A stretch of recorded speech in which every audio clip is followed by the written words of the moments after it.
Hey, Charles. Good morning, John. How you doing? Doing good. How are you?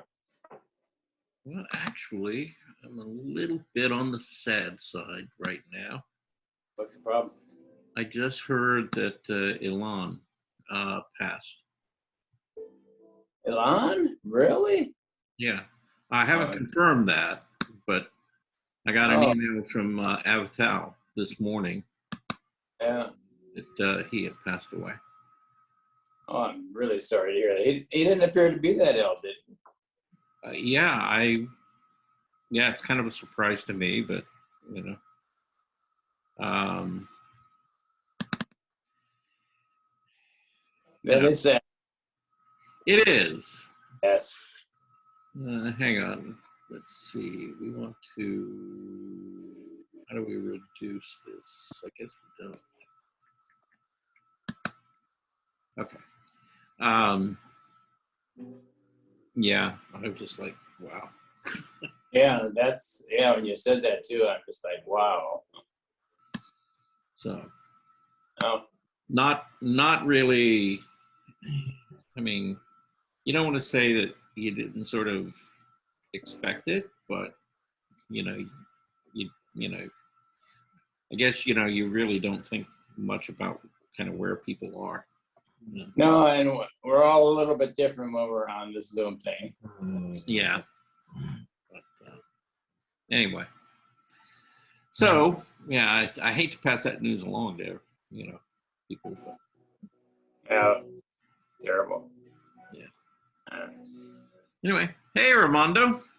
Hello, I'm coming back. Hello, how are you? How was your weekend? Me? It was good. Oh, wonderful. I got to draw and paint a little bit. Yeah, I forgot to send but I'm gonna send it tonight. What we did on Friday. Okay, that would be good. Yeah. Now let's see how can I bring you back. I make you little. Now I don't know how to bring the bag and clicking. Okay, say that again. I had to put you little because I have something else here, and then now, oh God. Okay.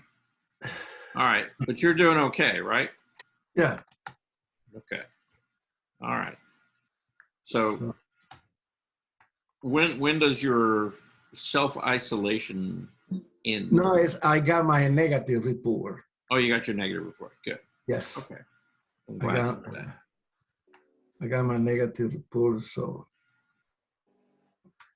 Okay. So right. I think very soon. Well, I'm coming back to I'll be at the center today for lunch. So. Okay. All right. That's good. All right. Hi, Susan. How are you doing? I'm recovering from the weekend. It was quite a weekend. My daughter had to have emergency surgery, so she had an appendicitis attack. So they did surgery at 11 o'clock at night on Saturday night, and quite a weekend, but she's doing better. So that's good. It was just a lot of stress. Yes, I'm sure. Yeah. All right. And Bob, how are you this morning? I'm awake. I'm vertical. The sun is shining. Good. Grass is green. What more can a guy ask? That is true. Yeah. I got my screen back. Good. Now I can see all of you. Oh, okay. All right. Yeah. Well, I was talking to John just now, a little bit earlier, before some of you came on.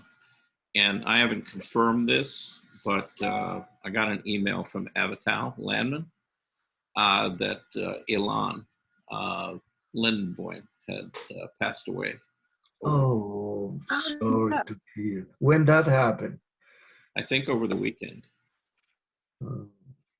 So, yeah, I don't really have any details. And like I said, I don't really have any confirmation of that right now. But, that's what I've heard so far. So,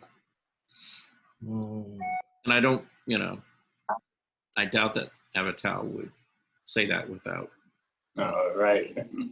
having some actual knowledge of it. But yeah. What So was his last name? Lindenboim? No, Ilan, what was his last name? Lindenboim. Oh, Lindenboy. Lindenboy. Yes.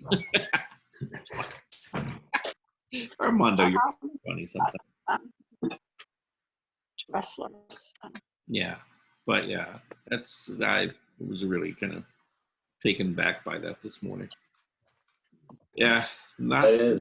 the first thing you want to hear Monday morning. So anyway. So guess what we're going to do today?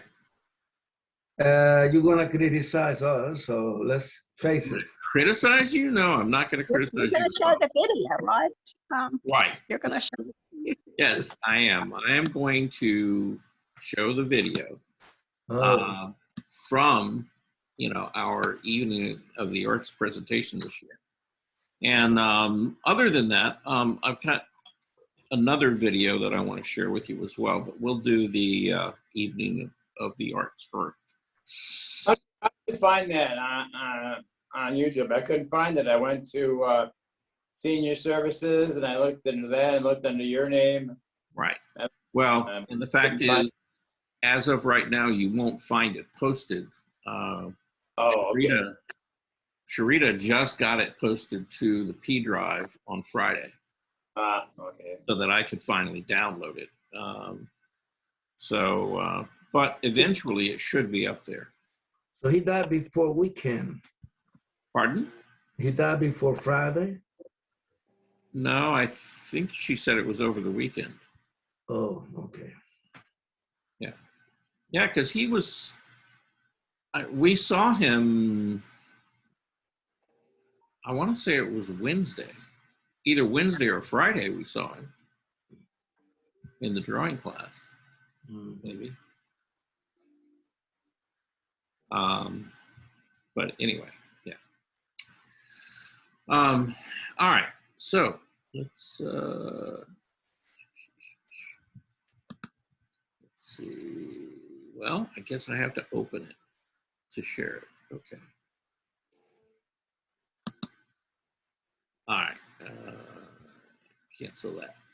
All right. Let me open up the file. Are you here or you're in Alabama now? I'm in Smyrna. I'm in Smyrna, okay. Yeah. All right. Let me open this.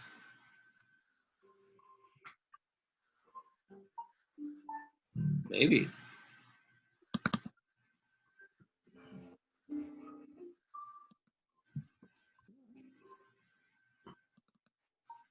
There we go.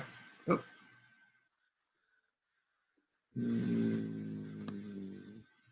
Yay. Okay. I can move it. That's good. Let me see what's. That's the one that we want to share. All right. Good. Let me move this back up again and minimize us. And Veronica. yes, and then let's back it all the way up to the beginning. Oh, this is her painting. Okay. Painting? The paint. Veronica. Oh, this is Sharita. Oh. Uh-huh. Yeah, that's Sharita. Yeah. Really? She had a long lead in, I mean, let's see until she show. There. Oh, we found her. Okay. All right. Let's just go from here. To come out, join back in, or around, because yeah, we can't. Yeah, we were having some technical issues in getting this started, so that all got recorded. Now I see myself. Yeah, now you see yourself. Now I see Sharita. Yeah. Okay. Good. When I There's see it, I Ilan. don't See see it. him. Lindenbaum said it. Like I can't. No, I hear, Yeah. I hear you, and I hear him. When I see him, I don't See see him. him. Yeah. Like he's going in and out. Oh, okay. Yeah, so I'm not sure. Hey everyone. Hello, Sharita. Hey, Serena. When you recorded me, Edie, Just bear with us. Charles is gonna come on back in because, like I said, he was lagging on my end, and I couldn't hardly hear him. So we just want to make sure that's right before we start our presentation.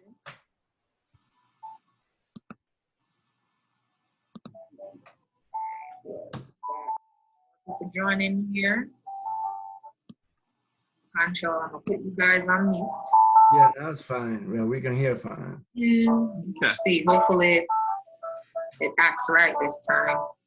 Okay, is it better? Yeah, it's fine now. A Oh, little better. How are you guys? How is it for you guys? fine. Good on your end? Fine. Okay.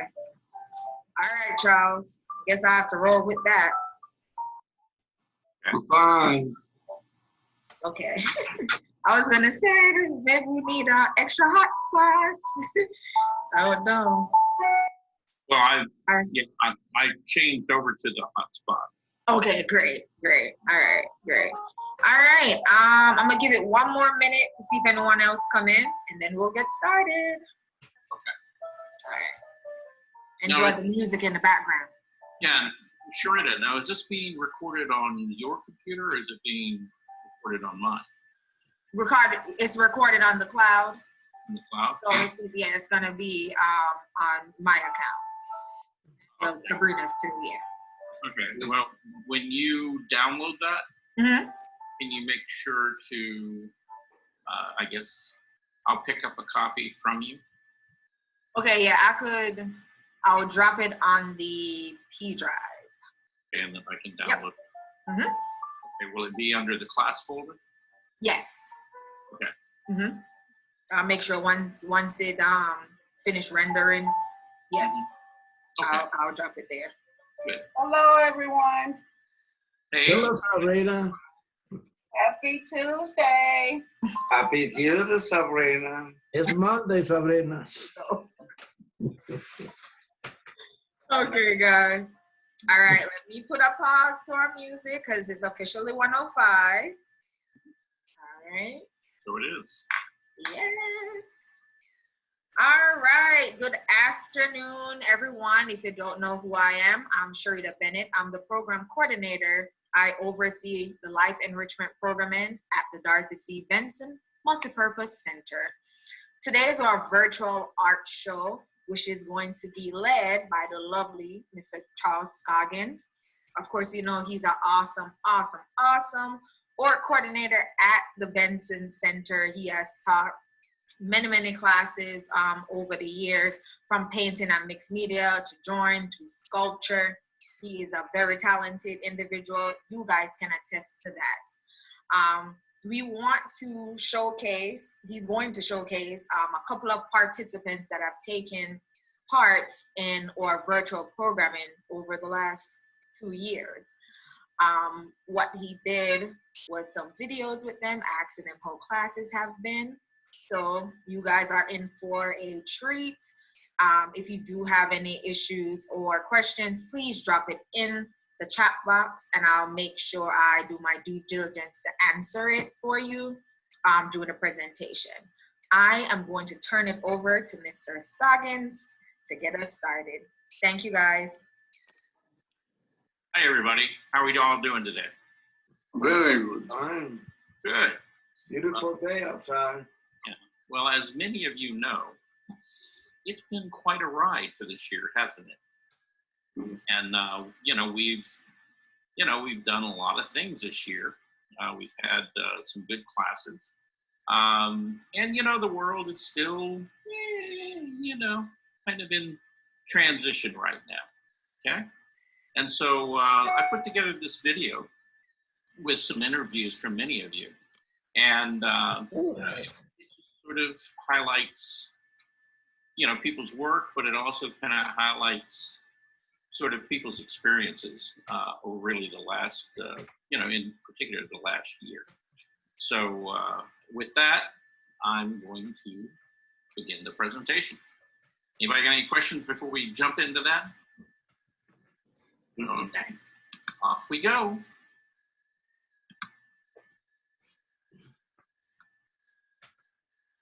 Okay, everybody see the screen with Older Americans Month, right? Uh-huh.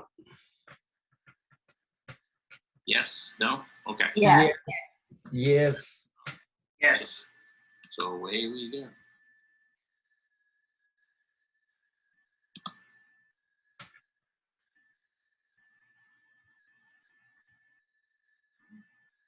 Bye.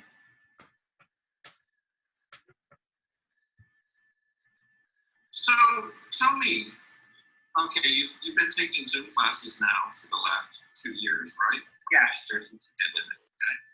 And do you feel like that's benefited you in some way, or and if so, I guess how? It has benefited because we can continue to, in spite of the wonderful pandemic that was bestowed upon us, I can continue to do art and learn about art. Because that's not something that I studied prior to retiring. So it was great because it was a continuation to learn about all the things. And it's so much to learn. Okay. So, do you think that in taking the art classes that this is going to motivate you to kind of find, your own approach to art in some way? I would say so. I think I'm still experimenting and still learning. So the experimentation comes from the lectures that you provide. It's like, okay, I think I want to try that. Or when I go to the art store to buy supplies, sometimes you're not going to get the expertise that I find with you. So when you present it through lectures and videos, then I'm able to go back into the store and say, okay, now I know what this is for, and let me experiment with this. So while I started with the oil painting class, we did do acrylics briefly, and I found from myself that it dried too fast. So by the time I mixed the color, it was gone. It was dry. And now, so I said, okay, acrylics is only gonna work totally abstract, totally outside, quick. You have to be quick with it, like flash. And, I find myself now, with the class and seeing all the other artists as well. Okay, so we have watercolorists. Let me try watercolors. So that's where I am, watercolor. And now acrylics, okay, I could do that, but that really is to me abstract. Well, I'm going to continue with painting in oil. And my challenge is to go from, say, a thumbnail to a larger picture.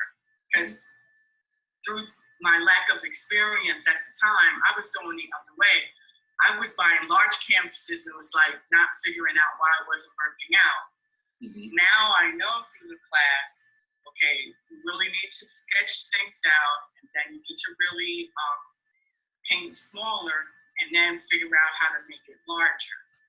Because that way you work out all of the items that you may not be so familiar with, but it's not an investment like large scale. Large scale comes later. I do have a greater appreciation for all of the artists and know what they go through. So now when I'm looking at things like, so tell me, okay, you've been taking Zoom classes now for the last 2 years, right? So I guess the question, okay, has taking the Zoom classes over the last 2 years, do you feel like that's benefited you in some way? And if so, could you tell people how? Yeah, I think it's benefited me quite a bit. I really, I was taking art, in person classes for that. And I really would have missed them terribly if these Zoom classes hadn't been around. I've learned oh so much. I mean, you are an excellent teacher, I have to add that, because nobody ever went over perspective with me, proportions and shading that much. I just, and maybe I just don't remember, but current, when I was taking them at Abernathy, the classes there, and I was taking some classes at Benson, I just wasn't getting that kind of instruction. I mean, we were told, well, we had things to draw, but it wasn't, it just wasn't as detailed as the way your classes have been about the shading. And so, I mean, I've learned so much. I'm really getting a lot out of them. Yes. Good. Do you think that through taking these classes that maybe it's informed you of maybe other possibilities you can try, or motivated you to maybe develop your art in maybe a different direction than maybe you thought originally? Yeah, I've been mostly doing, I haven't done any painting or anything. I just, and I'm kind of starting to think about that, but I haven't been sure. But I've been trying color pencils or the graphite pencils, or I've used some charcoal in the past couple of years, but I haven't, used a lot of it. I mean, so I've got the materials probably to start venturing into painting. Nice bird. That's nice. I don't know. I seem to have a little bit of a fear of it, but because I know when you're painting, you can't erase. Well, you can paint over it. I guess what are your thoughts about like in-person classes versus online? Is it something? How do you feel about it, you personally? Okay, I'm okay with getting together with people. So I guess the question is, has taking the Zoom classes over the last 2 years? So we've been on the Zoom thing for about 2 years now. In your viewpoint, have you seen a benefit from doing that, and if so, how? Okay. Absolutely, I've seen benefit from this. Couple things. Starting with the art history and the art knowledge that you presented a couple of times a week. I've learned an awful lot about artists and how they work and what they're doing. And I've seen some stuff that I like, and I've seen some stuff that I know I won't do, that I won't particularly care for. And the critiquing of our pieces of art are very helpful. So that happens well. And I like the new going out and doing this in plein air. I've always wanted to do that. Haven't had the courage, I guess, to do it. So that's been very, very helpful. And then the drawing. I did my drawings for what we do on Fridays. So a whole host of reasons. I think that it's been very, very useful and helpful. Maybe it just pushed me a little bit to go ahead and try things more so. I don't know that that's the motivating factors in me doing stuff. I mean, I've enjoyed doing, and I don't know that I'm any less or any more motivated because of it. I'm interested in doing it. Things are beginning to change. We're getting opportunities now for people to go back in and do live classes, like that. What's your feeling about that? Are you totally comfortable with, maybe going back into kind of a normalized classroom environment, or how do you feel about that? Yeah, I have not been, maybe I've been stupid, but been all that fearful of the virus itself. I mean, right initially I was, but now I think I have calmed down a lot and I'm not fearful. So I don't know that I'm enjoying going back to classes. Basically, I'm going to Ernest's class on a regular basis, and he's been long over the past couple of years, so we haven't stopped at all. And I'm comfortable with that approach. In Ernest's case, he found that doing the Zoom classes that he was doing and people in the classroom environment themselves, he found it excruciatingly difficult from an instruction standpoint. Now, your approach, I haven't noticed that much since you got, excuse me, doing the things on Friday, the drawing classes, where you were having a classroom along with the drawing and folks at Zoom Lab. I haven't seen that kind of a disruption. You pay attention to both sides pretty well in that environment. So that's, I'm comfortable with where you are in the Zoom environment. I really am. Okay. And do you think, as far as, there's the one example of the drawing class that's a hybrid class. So we've been on the Zoom thing for about 2 years now. In your viewpoint,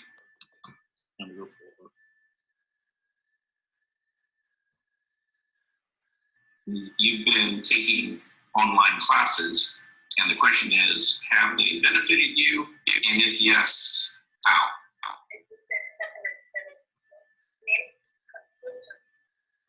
Classes continue to provide guidance.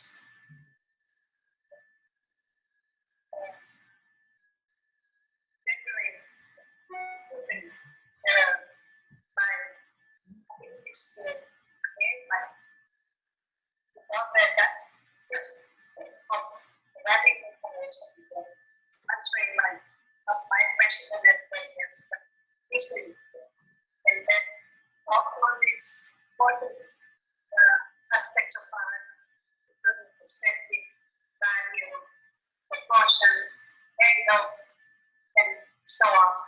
And by watching other art, that's the process. What's my opinion, and your guidance is extremely valuable. Your guidance, I was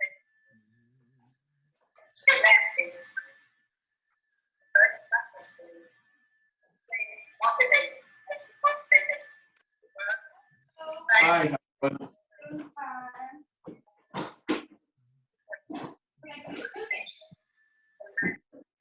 always making sure that Okay. So would you say that with the things that we've basically viewed and presented over the last 2 years or so, or in some way kind of opened you up to maybe trying new things that you hadn't considered before? yes, I actually that was inspired when I saw some art and dark pages that never grew on the colorful text of dark pages. I've seen some other people's work done this way. And actually it was quite excited about learning. So I usually like to do art to copy, to get a model and try to imitate what I see on paper.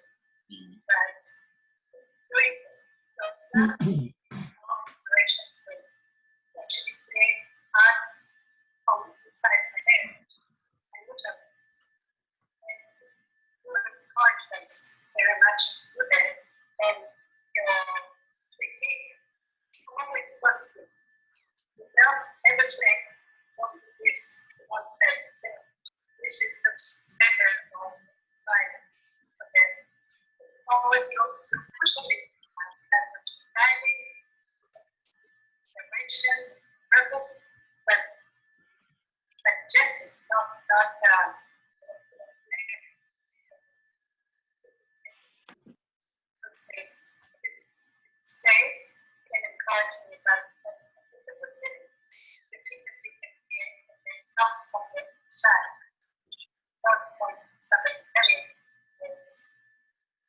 personally? I mean, are you comfortable with going back into a classroom situation, or do you have some reservations about it? I mean, you know, what's your view on that? I did take one of those class. I like to hear that. Personally, I have no problem with it. But with hybrid, I like the hybrid that people find out with the class. And then I'm there. But still not in there.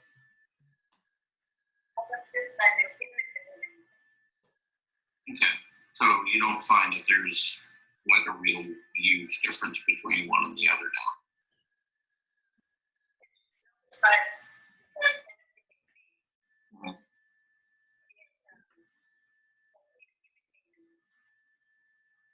Is there anything else that you'd like to share with anybody out there in the world about, you know, the process of making art, anything you've kind of figured out or learned that you would like to kind of put out there at this point? Yeah, I think it's like any other thing. And something else that I demonstrate so simple. And of course, like just like doing a recommend what kind of how long it takes to get one of the level. Just do it, and I think just like. So we've been taking all these Zoom classes and classes online. Oh, I know that guy. Your view, has that been a benefit to you, and if so, how? Well, yes, it's been a benefit to me because it doesn't make me feel like I'm all the time at home by myself. I have a chance to chat to you and the other members of the group, exchange ideas, and listen to all these ideas. Even we are not all together in the same room, but it kind of that feeling that we are together in a room. Right. Ugly woman. All right, so it's helped with the isolation part. Yes. You're not It does. separate. Okay. But how about the art part? Has it done anything as far as your ideas about, you know, maybe what art is, or how you would like to make your own art? It right now is helping me to learn. You know, art, to me, if you don't learn art in 1 day or 1 year, it takes a long time of practice and dedication and trying. So to me, it helped me to learn about art. It's many things that other people mention, and and sometimes I don't know that I ask a lot of questions because I'm in the process of learning. So you've seen a lot of different things over the last 2 years. Has that had any direct influence on you as far as maybe what you see possible for you to do as an artist? Yeah, yes. I make some influence. I have some ideas about. I still have some projects in my mind I haven't done, but yeah, I have ideas about different things, painting, but I haven't done it yet. So yeah, it's just helped me to kind of to encourage me to continue and to do something. So we're at this point where we're in transition. Okay? We still have the Zoom classes, but we're beginning to have more and more classes that are in person and on site. And do you have any particular feelings about that? You know, either for or against, you know, going back into the classroom, you know, or staying.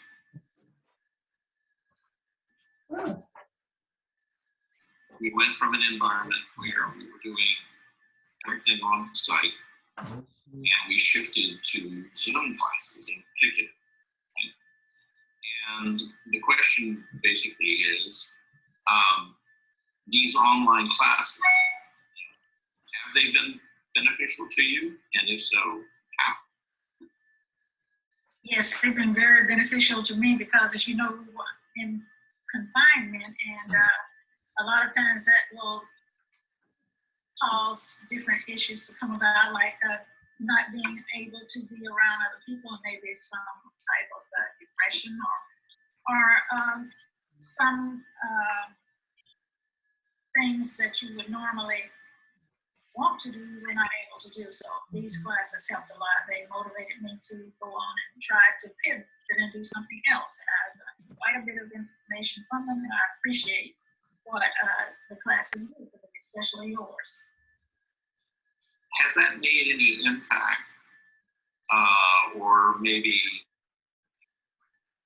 motivated you to make some changes in your own artwork and the direction that it's going?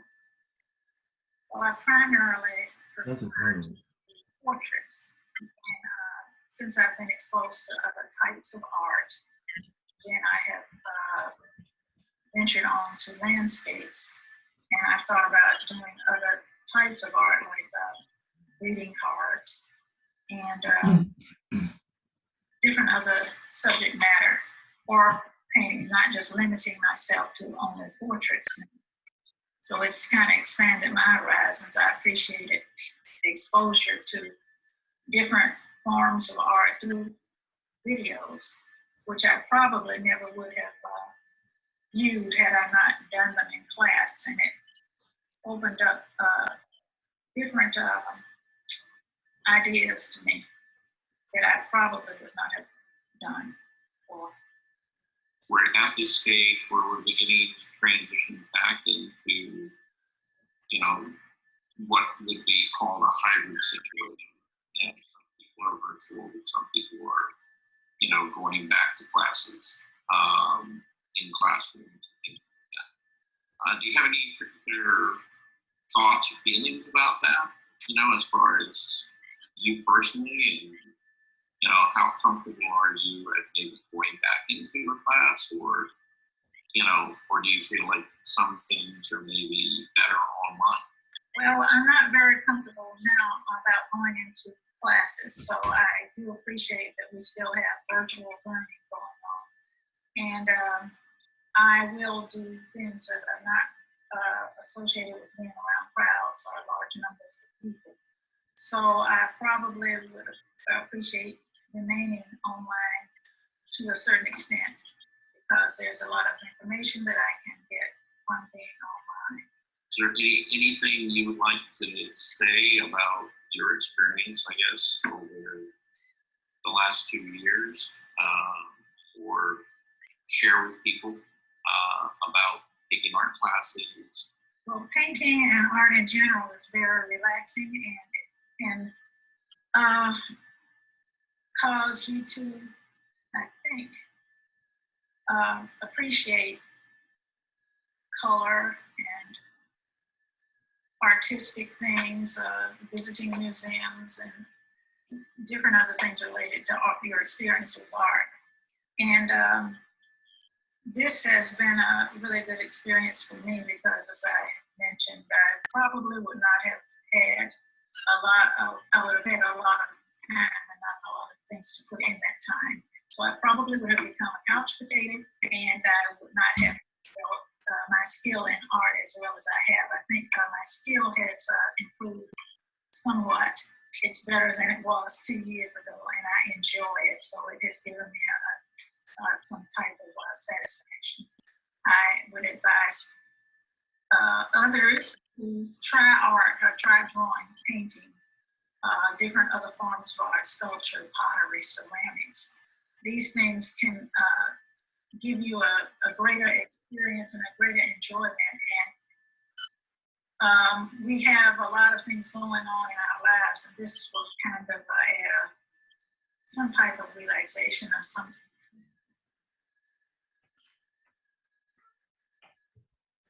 Has taking art classes online benefited you, and if so, how?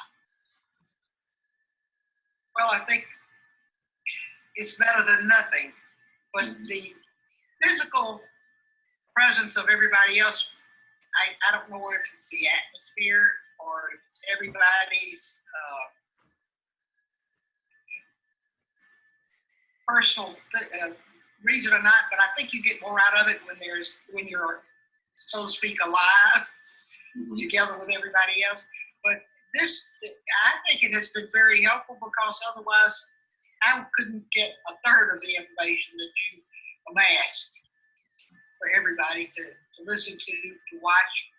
And I've never even heard of some of the things that you presented, and it's been very interesting for me. And I have thoroughly enjoyed it, because not being able to get out and going places and seeing things and stuff like that, it's very interesting for me. Has participating in y'all in classes and maybe seeing some of the things that I've presented, has that motivated you in any way to try new things or maybe change some things about the way you've done things in the past? Well, I think it's both of the above. Some things that I've never even thought of doing previously, like you had one the other day from Japanese art with the pasting with the cornstarch. You know, the marbling? The marble that I've never heard of. And it's just, I never would have thought about the furniture, how it's made in Japan with no nuts, bolts, nails.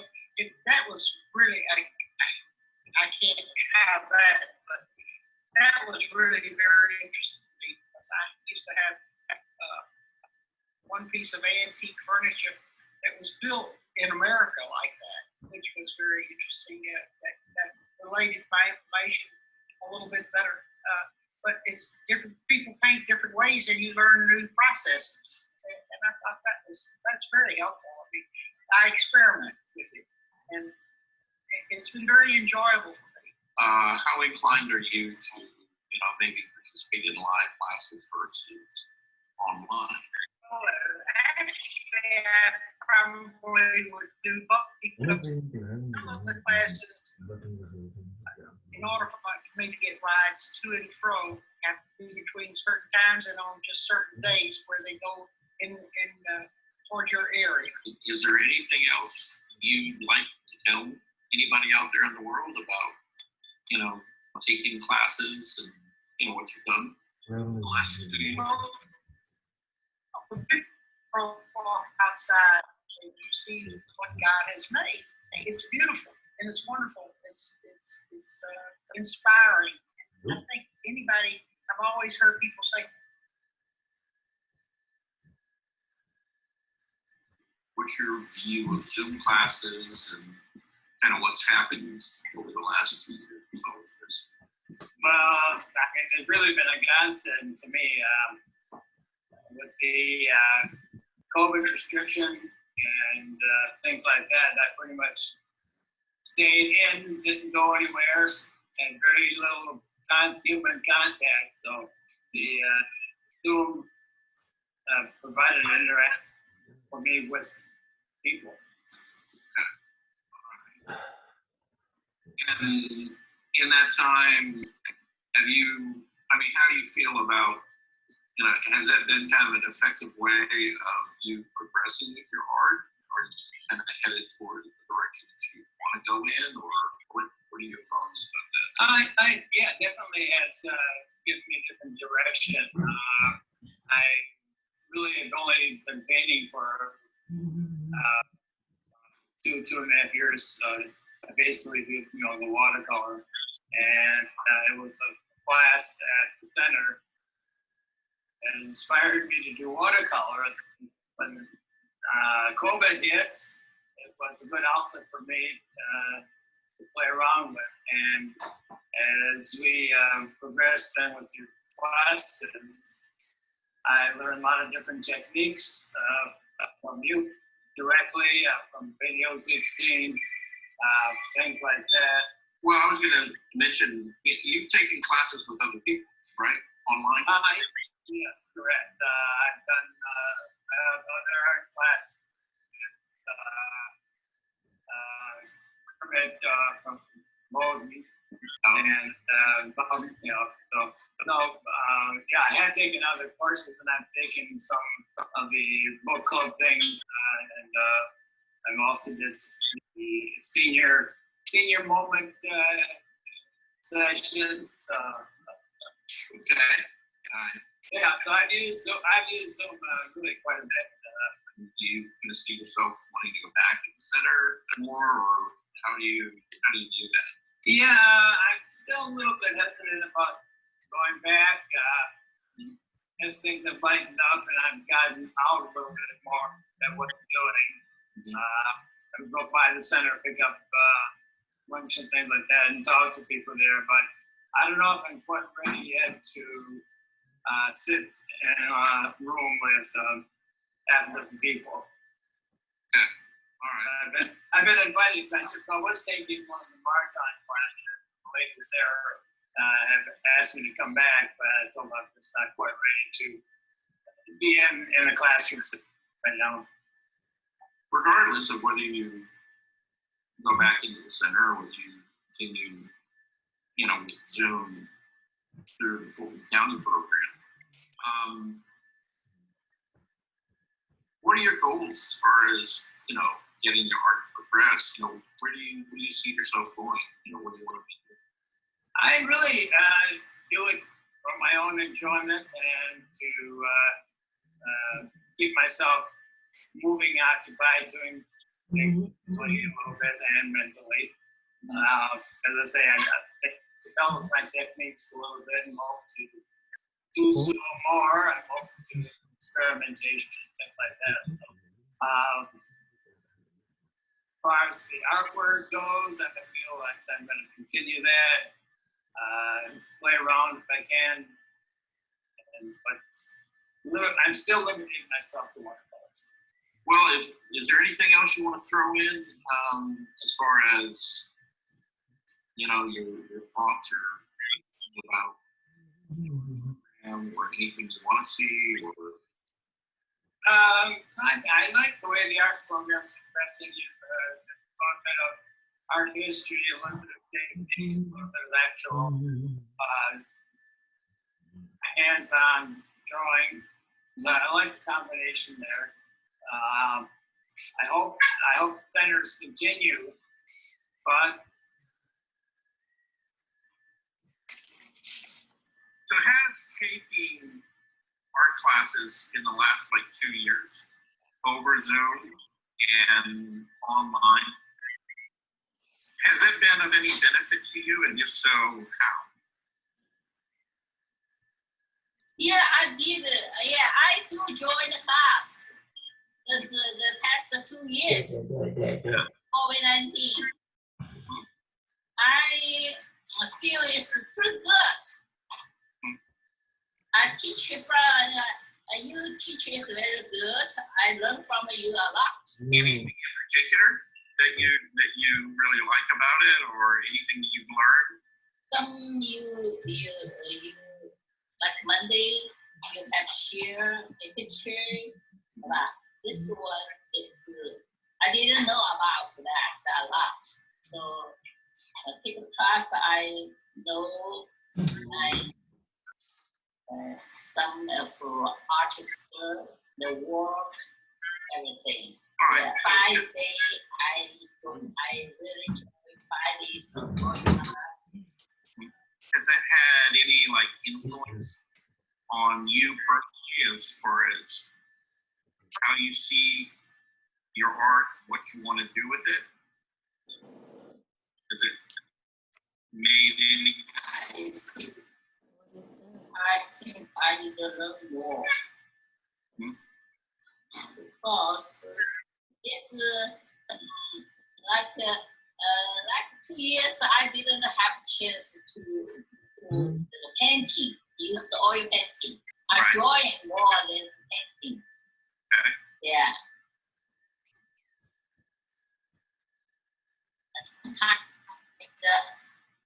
Just put my own spirit to my painting or drawing. Sometimes I can't. I just the photograph. I just trying to take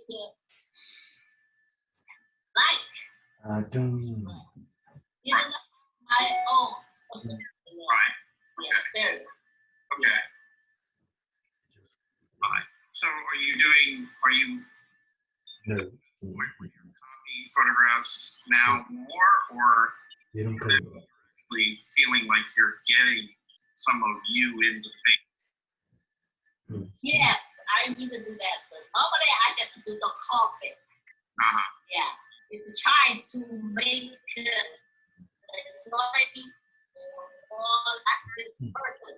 It didn't put the spiritual side to this. Yeah, it's harder for me. And now we're beginning to transition back to doing classes on site, right? But now you have an opportunity to actually take like physical classes, be in a room with other students and things like that. How do you see that? How do you feel about that right now? Are you comfortable? Uncomfortable? I'm comfortable to get the physical class. Okay. Face All right. to face. Okay. So that's something that you would want to do. You want to do painting? Yeah, I like yes. Okay. All right. Physical, they join the people together, and see exactly who's over there. Yeah.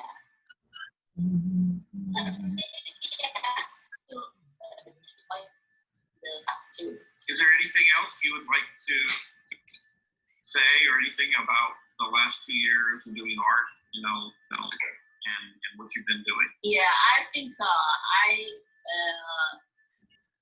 come to your class maybe 5 years, maybe 6 years, including the before the COVID-19, right?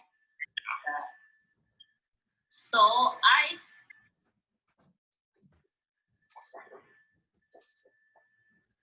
All right. Have you taken any of the art classes over the last 2 weeks or so online? Have they benefited you, and if so, how? I think that I can speak for some of the other people in our class too, that they have been, during the time of COVID, when everyone was sequestered, a real lifeline to those people that are in the class and to society as a whole. Has that in any way influenced you as far as how you might approach making your own art, or ideas of things that you want to try with work? Most definitely has influenced me. I am always gone to Impressionists, and you and I have talked about Winslow Homer recently. He is, I guess, right there at the top of my list, along with others.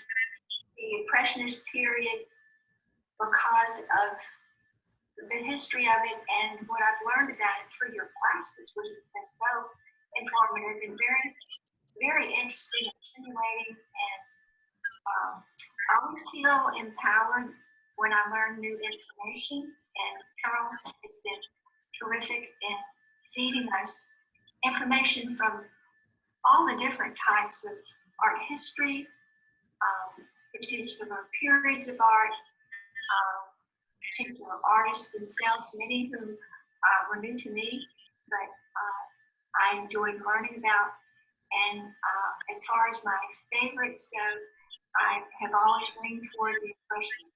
And so now we're kind of moving into this phase where we're trying to create hybrid classes where we have, on-site opportunities and things like that. What's your feeling about that? Is it something you'd be participating in, or is it something, where do you kind of sit, as far as going back to like regular classes? The idea of going back to regular classes is very appealing to me. However, because of our own personal circumstances and a husband that doesn't need to be exposed to any kind of bug through my association with other people, I am not stuck, but I'm just sequestered here for a while. And don't mind that because I've learned so much. But I do look forward to the time when I will be able to go back to classes at Vincent Center. I don't know when that'll be. our circumstances change from month to month, and I hope to get back to those classes because I always learn so much in the company of fellow artists. I am very comfortable with Zoom classes, but I've also been able to join some of the plein air classes for the first time in 2 years. And that was very exciting for me. I had attended one several years ago and then had the opportunity to attend my second one this past couple of weeks. And that was very stimulating, very, very interesting. I bonded and made acquaintance with people that I hadn't seen in 2 years, which was so gratifying. And I think where I am personally as an artist is always seeking, always learning. Anything else you want to share with anybody out there in the world? Well, when you get to be a senior, over 60,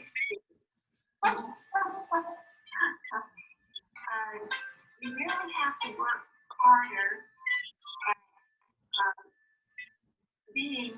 making yourself available for people, not getting into a rut, seeking new ways to stimulate your intelligence and your skill. And I'm very pleased to say that I think the Vincent Center art classes go a long way toward helping older adults achieve those goals.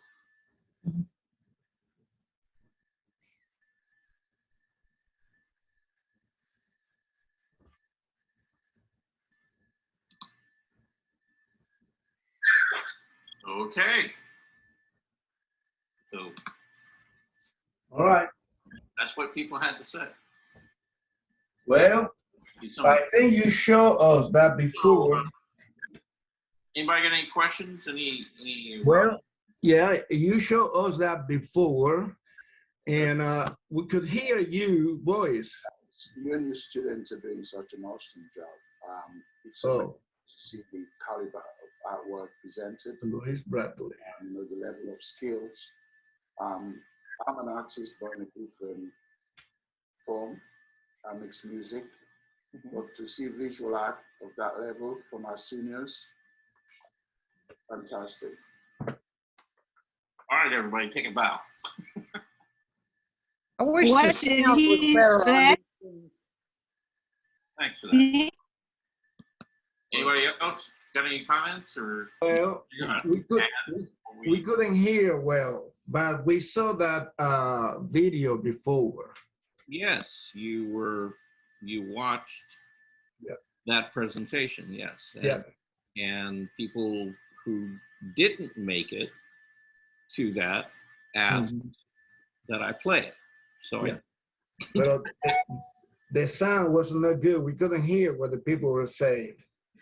Well, in some cases, yeah, but a lot of that was because of either the connection at the time I was doing the interview. Yeah. Last time was good, the sounds. So this time I guess something, Yeah. Well, it's with different people, like with Avatel, she was having some issues, I guess, with her computer or whatever. And yeah, it was difficult to hear her. Other people, not so much. So. Yeah, thank you, Charles, for redoing that. I had not seen that video earlier. I saw portions of it, so thank you. And the sound was. So thank you. Okay. Yeah. Well, that was the goal, is to let those of you who weren't able to attend it, actually go back and see it. And for those of you who participated in it and got to actually, watch yourselves on Zoom, hopefully that was. Oh my goodness. Oh my goodness. Yeah. I don't look good on Zoom. You don't look good on Zoom? No. Oh, Armando.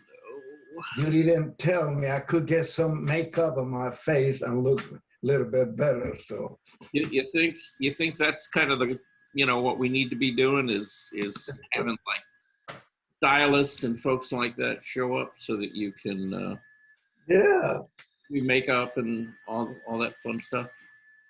So everybody can see me and say, oh, that's a good looking old man. You know, Armando, I you know, well, Say it, it won't hurt me. it won't hurt you. No, it won't. We are what we are, Armando. Yes, we are. Yeah, I mean, yeah. None of us are 20 years old. Yeah, but you know, hey, look at it this way, Armando.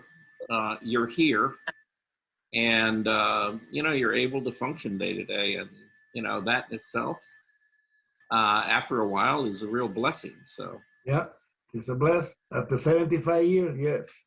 There you go. See? So you know, one could say, you know, just be happy that you can do those things. So, Mhm. so anybody got any other comments about this before we move on? Because I've got a couple of things I want to share with you within the next half hour, 45 minutes. No, but I would like to say, I would like to go to the Morgan Dam Thursday one. The others are, they will not take me to whatever that thing is on the river. They said it's too far. But the Morgan Falls, I think I can go if you will, don't mind bringing me the chair and the table. I appreciate it. Morgan Falls is closed, and I'll be glad to help you, Miss Jean. Yeah, Gene, I'll be more than happy to bring you a chair anytime you can make it, okay? All you have to do is let me know. Well, I'm informing you now if it's okay. And is it rain, snow, or shine? Yes. We'll still be there. Now, in the case that we go to Morgan Falls and it's a rainy day, instead of going down to the lower part of the dam, below the dam, we'll go to the park up above. Yeah. Yes. And Park. okay. And since you're all here, okay, I want to let you know the day that we do that, we will have a live model. Oh. Okay. And so she'll be out there, so you can either paint for the model or you can just paint the landscape, whatever you really want to do. But lovely young woman. She's an entomologist, actually. But she's about 6'1". Her name is Grace. What is entomology? Pardon? What is entomology? I'm sorry. She studies insects. Oh, okay. Insects. Okay. Yeah, she's working on her graduate degree now. Mm-hmm. But yeah, she'll be posing for us out there. Okay.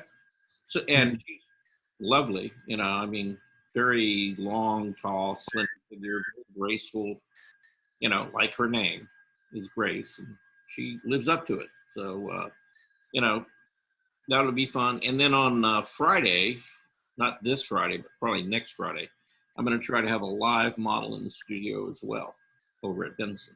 So for those of you who are coming to the class live, and as far as the drawing session, I'm going to have her take some poses, and you know, we'll put them up on the TV so that you guys can get a better view.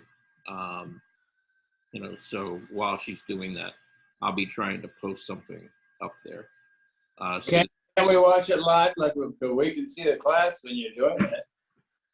Well, the problem is you probably won't be able to get a good enough view of her directly. You know, I mean, you could. We'll try it both ways. It's an experiment. Okay. Maybe if you move that platform that you have in that corner to the other wall, maybe you can put the model there and they can see it. People on the computer, maybe. Yeah, maybe. Okay. Mm. Yeah, I'll try to figure that out. We've got, you know, it won't happen this Friday. It will happen the following Friday. Okay. But yeah, I'm trying to experiment with having an actual live model, you know, for folks, because a lot of people really enjoyed that. And it's a very different experience, you know, drawing from life rather than just a still photo.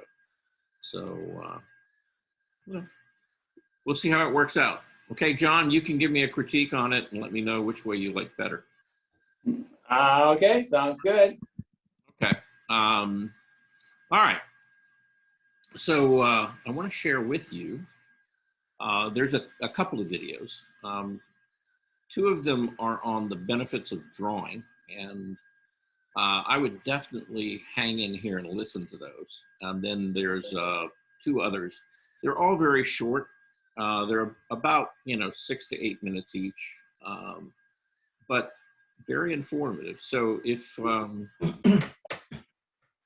you got a sketchbook or something and you want to take some notes on some of this stuff that these guys say, you might want to write some of this down. It might help. All right, so here we go. All right, so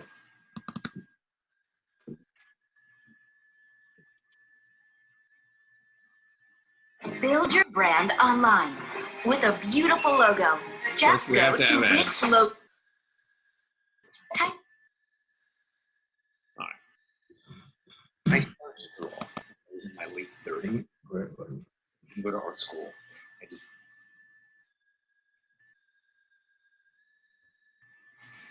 And it was kind of a disaster. The first drawing, really bad.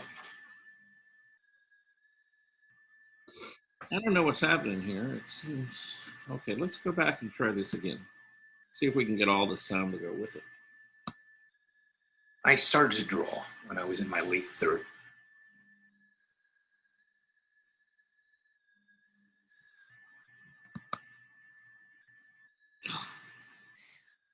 I don't know why it's doing this. This is, it's weird. It's only been doing this lately. I started to draw when I was in my late 30s. Didn't go to art school. I just bought a couple of instructional books and I started out. And it was kind of a disaster. The first drawing I did was pretty bad. So was the second. And it seemed like I just had no ability to draw at all. And I almost gave up. Maybe this has happened to you and you're despairing of ever getting any good at drawing. Let me give you some reassurance and some tips. You can learn to draw. I know this because I learned to draw. And because I've also taught tens of thousands of other people to draw. It's a basic skill like tying your shoe or throwing a ball or driving a car. When you first learn to drive a car, you're probably pretty bad at it.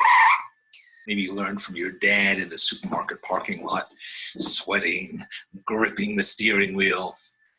Nightmare. Look at you today. You can drive any car anywhere. Relaxed, confident, and it feels completely natural. You're a driver.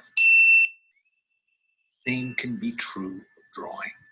Let's start with motivation. Why do you want to draw? Maybe just because you always wanted to. Or maybe you have an end goal in mind to do drawings of your dog to hang in the dining room. But there's a deeper reason for learning to draw. It can help you be more engaged with the world around you. Help you see beauty you might have missed. Express how you feel about life. Drawing can reduce stress, help you feel happy, be more creative, solve problems better. There are just so many benefits to drawing. Maybe even as many benefits as learning to drive. But at first, you can't see all that because you're struggling with some basic technical skills and you're not happy with the results, which can lead to self-sabotage. Telling yourself your drawings have to look perfect, just like photos. Anything less just proves that you suck, you have no talent, you're wasting your time. It's like you just took up jogging and you're beating yourself up because you can't win an Olympic marathon. Art can make us put insane pressure on ourselves, and we don't have to. To succeed at drawing, you just have to draw a lot. You can draw badly, that's fine. Just keep at it. Because all this drawing is going to do something magical to your body. It's going to reconfigure your neuromuscular network. It's going to make changes to how your brain handles all that data that's coming in through your eyeballs. Send signal to your arm and your hands and your fingers. As you develop these connections, your drawings will become more more natural and intuitive. It's like driving a car. Become more expressive of you as a unique person. That's how your style will emerge. How do you make neurons grow? By building a habit. It doesn't mean you have to practice slogging away at boring drawing exercises for hours every day. Instead, find ways of incorporating drawing into your everyday life. Get a sketchbook and carry it around with you everywhere.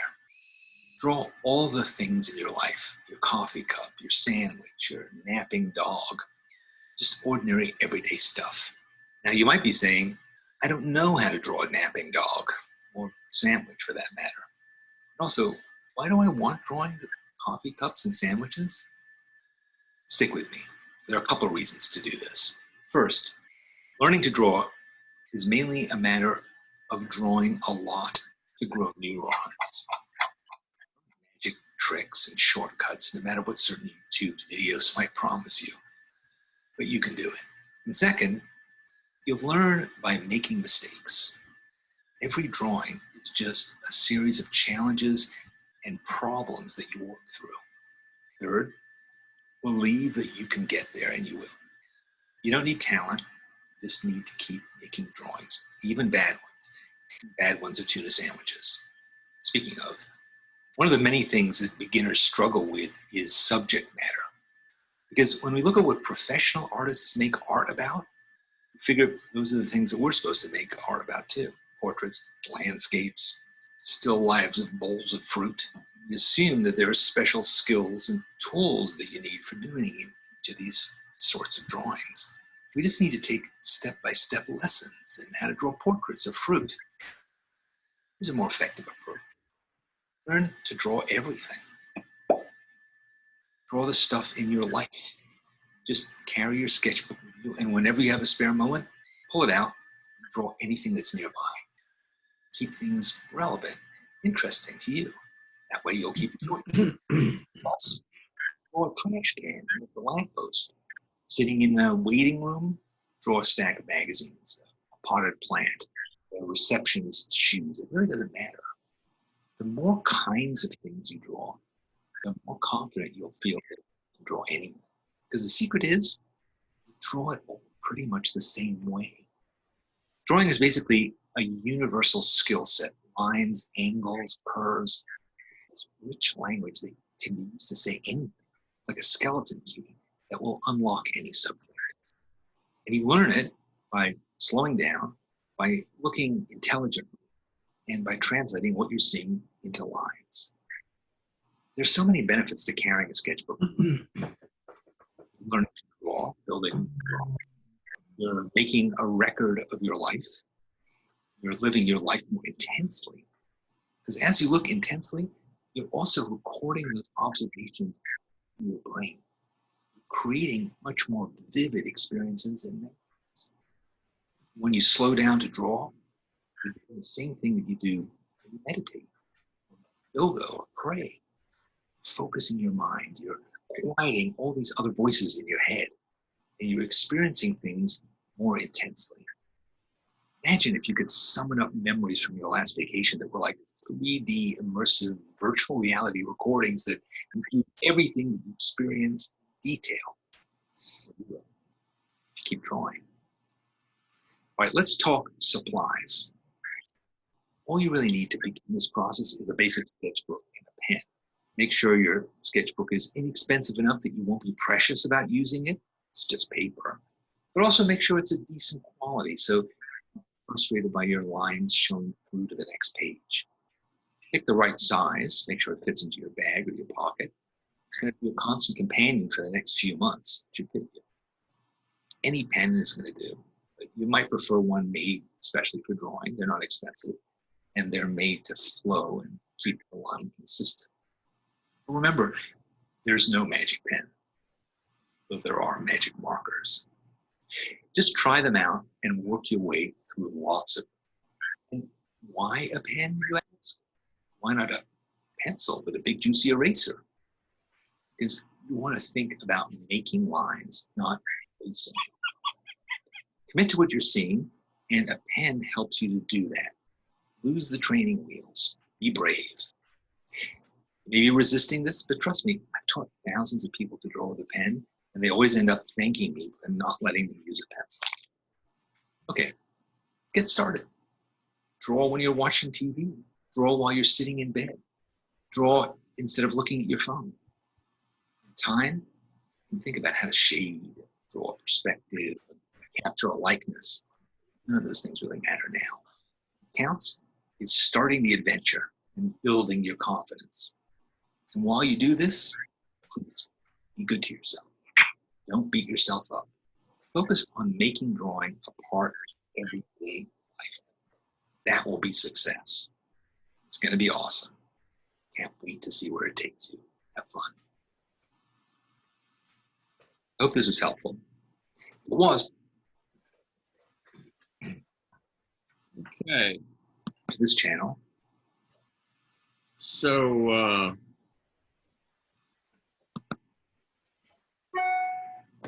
any thoughts about that? All good stuff. Yeah. Anything you haven't heard before?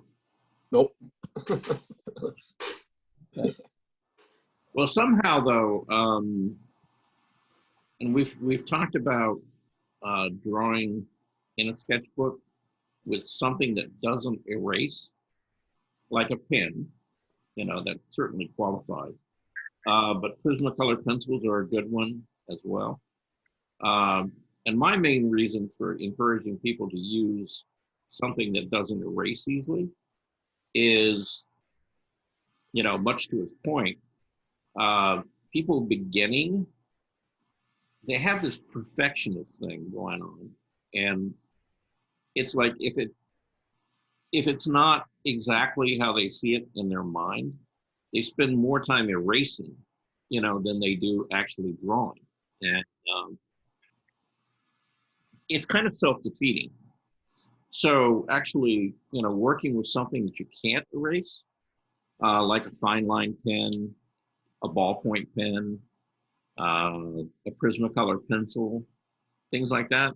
Those are all really, really good tools, you know, to draw in a sketchbook. The other thing is that you have the advantage that in not drawing in graphite or charcoal is that you don't have to worry about your drawing on the left side of the page ending up transferring over to the right side of the page, you know, as the book gets older.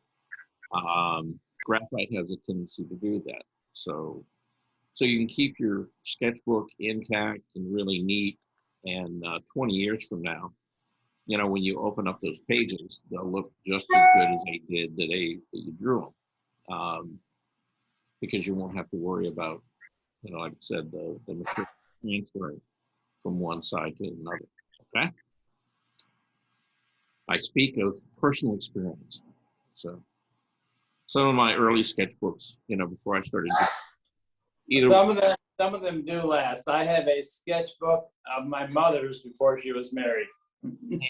Yeah. It was just a line. I don't know what she used because it didn't have ballpoint, but it was ink lines. Yeah. And this is good now probably as it was 70 years ago. Right.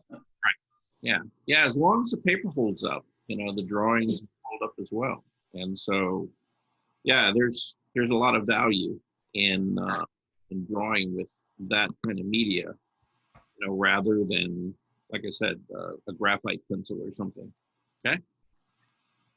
All right. Anybody else before we move on?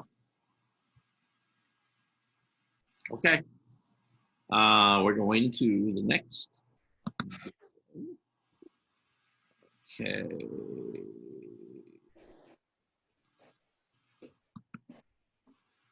All right. Click that full screen. All right. Drawing exercises that... The old masters had secretive image projecting devices to help them draw faster and better. So hundreds of years later, why don't we have better ways to... Skip the ad. In this video, I'm going to share with you a drawing exercise that will do the same for you as well.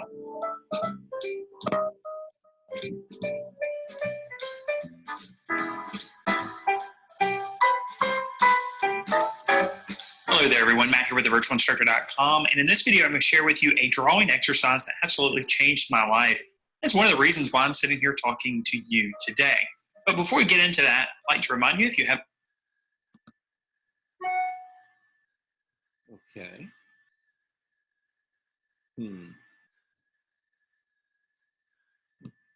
Back that up. All right. For you as well.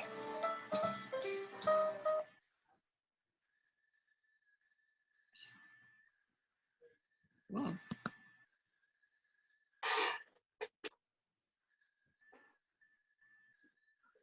Ha. All right. Let's go. What's going on? Instructor.com. And in this video, I'm going to share with you a drawing exercise that absolutely changed my life. It's one of the reasons why I'm sitting here talking to you today. But before we get into that, I'd like to remind you, if you haven't done so yet, make sure you subscribe to the channel and click on that notification bell so you're notified whenever we upload new videos like this. If you want to take your drawing and painting skills to another level, we have a program for that. Our program over at thevirtualinstructor.com includes a variety of drawing and painting courses on a variety of subject matter and media, weekly live lessons, which are all recorded and stored in our vault so you can go back and watch previous live lessons, even from years past, weekly critiques as well as a Members Minute, and a year-long curriculum for visual arts teachers.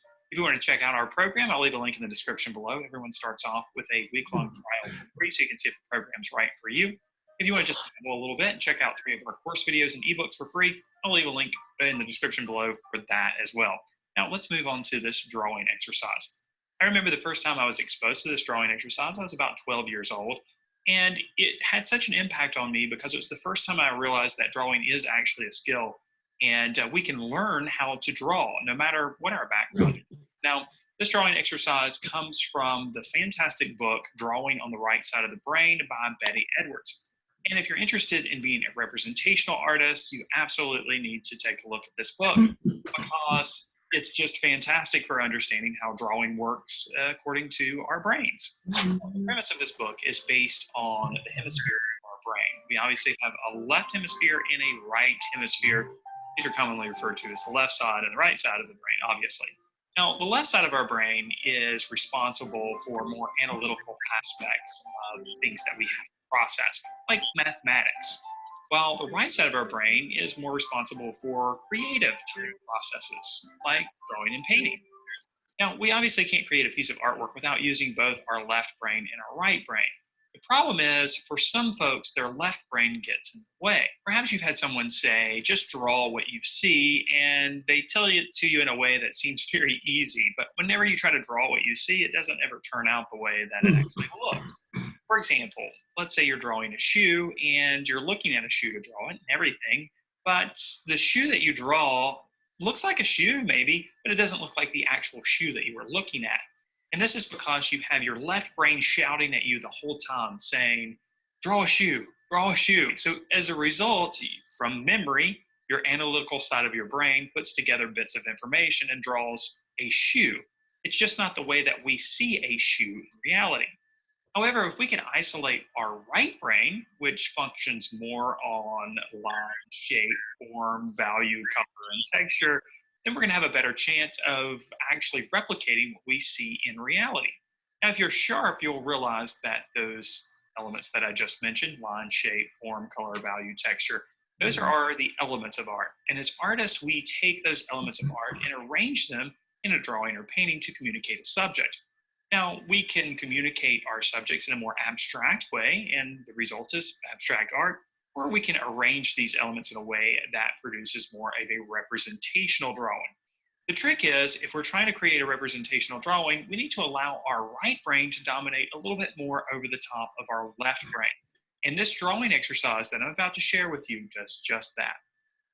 Now, we'll just start here with the photo reference, and this gentleman looks like a good reference. We'll turn this photo reference into a line drawing, and you can do this through tracing if you prefer. Now, I'm going to use this line drawing to create a drawing on a sheet of paper that's exactly the same size. But instead of drawing it right side up, I'm going to simply turn our line drawing upside down and then draw from the upside down reference. What's going to happen here is it's going to force my mind to not think about what I'm drawing, but instead focus on the lines and shapes that I actually see.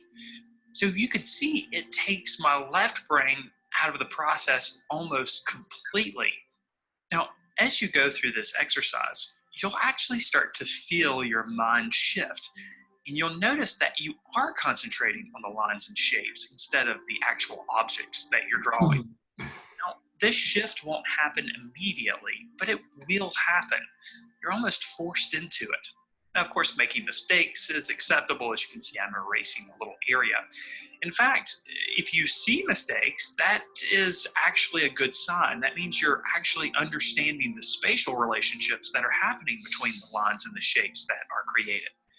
This ultimately leads to better representational drawing, because this is how we draw representationally as artists. We have to take out the subject matter and take our left brains out of the process, essentially, and instead allow our right brains to take over and focus on what we're actually seeing. This is how we create illusions in drawings and paintings. Now you can see I'm only using lines for this drawing. And you could do this with values as well if you prefer, or colors, but this process using only lines is definitely sufficient for starting to train your brain to see things differently, to start making your brain start to see the world as an artist sees the world when they're trying to create a representational drawing. Now, obviously, we shouldn't draw all of our drawings upside down using references that are upside down.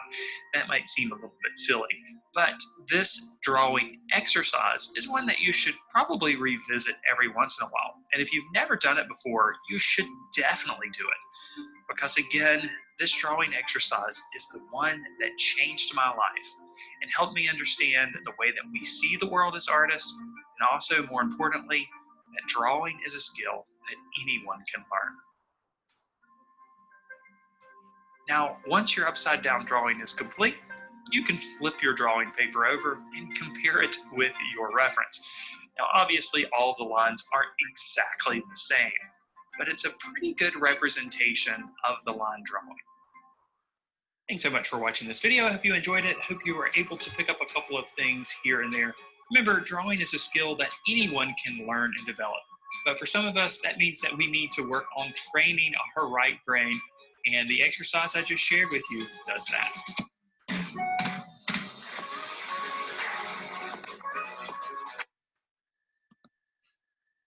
All right. Any thoughts about that?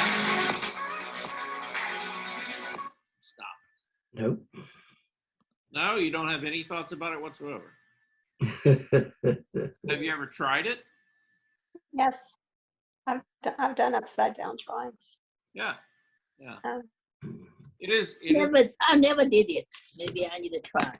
Yes, I think you do. Okay. That's interesting. It is. It's very interesting. Now you can just turn your reference upside down, but you can also just turn it to the side, and draw that way. Any direction other than the way that you would normally see it will help quite a bit. In fact, if you're taking a long time to do a drawing, then it's a really good idea to, about every 10 to 15 minutes, shift it a different direction, as well as the paper that you're drawing on, and keep changing it. Keep working on the same drawing, but keep shifting it. Because it's like every time you do, you'll begin to see those relationships between objects differently. And you'll be able to pick up on whether or not your drawing is really accurate, in proportion and the lengths of the lines, things like that, and where things are spatially with each other. So it really is a great little exercise, to work with. And the same thing is true with your paintings. And particularly if you're working from any kind of photo reference, turn it a couple of different ways and look at it, before you keep going. Again, because it helps you see those spatial relationships more accurately and in a different way. Okay? Okay, good. All right, so try it. You'll like it, I promise, okay? All right, so let's see, how are we doing time? I got a message for Susan. You have a message from Susan? Yes, yes. The picture of her has a crate drying rack on the wall. Is that true? A bird has what? A grate drying rack, the yellow building behind you on your head is a grate. Yeah, I didn't do that one, but yeah. I have 2 or 3 of those paintings on grate drying racks. A lady in Central Georgia, I don't remember her name, did them, and she used to do railroad stations a lot. So Yeah, I've got a railroad station too that she may have. yeah. Yeah. Do we remember this artist's name? I'll have to look it up on one of the pieces I have. Okay. There's a Catherine. Well, it's a signature, but I can't read it. I think it's Bentley.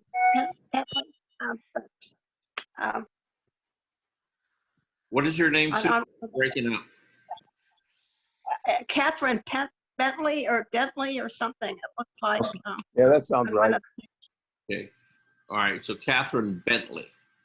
All right. Yeah, we'll have to look her.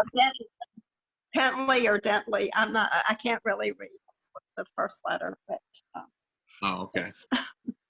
Anyway, sorry for the side note. Oh. You know, this is the whole purpose of this class, so that we can go down, little tangent roads and discover things. So nothing wrong with that. Okay. On painting upside down, I have gotten a lot of scrambles with paintings, and I have turned the painting upside down and the picture upside down, and it's bailed me out of a lot of difficult situations because the perception, I guess, changes or something. I don't know. It does. They actually seem to be more accurate upside down when you're copying something. Well, because again, as he was explaining, you sort of get past that thing of recognizing what it is, and it takes your preconceived ideas of what a dog or a house or whatever, what that is, and it makes you really look at it, and look at the relationships in it in a much different way and actually see it, more clearly. So yeah, it's a trick, being able to fool your brain. I bought that book a long time ago, Mm-hmm. and I went to look for it to give to my granddaughter because she's a up and coming artist, and I never could find it, so I bought her another copy and gave it to her. But yeah, it's a really great drawing book. Yeah, if you've never read that book, Drawing from the Right Side of the Brain, I would highly recommend it. And it's worth actually.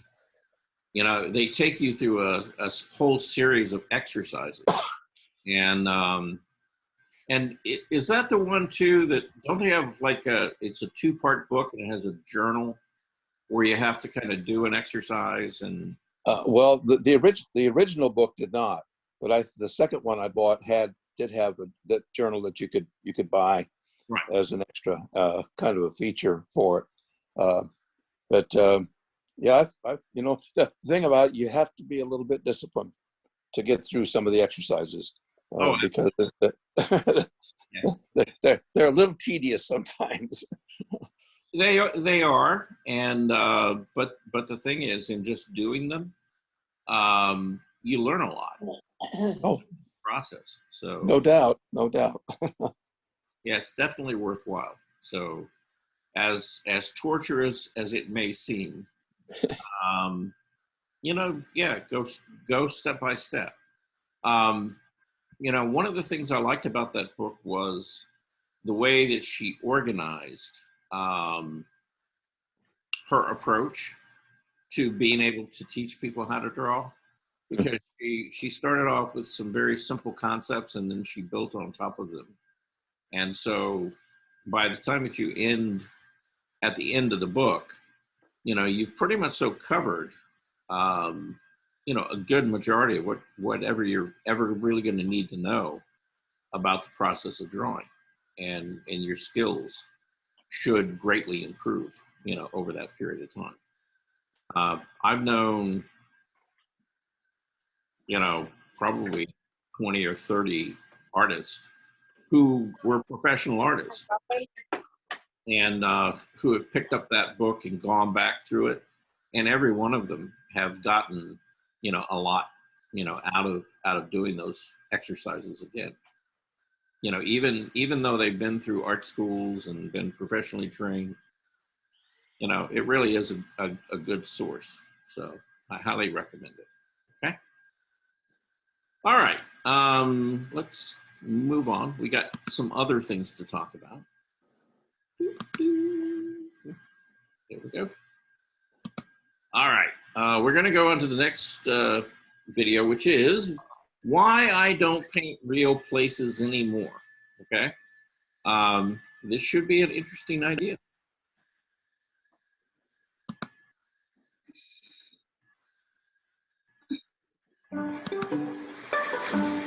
I can turn anyone into a beach bum.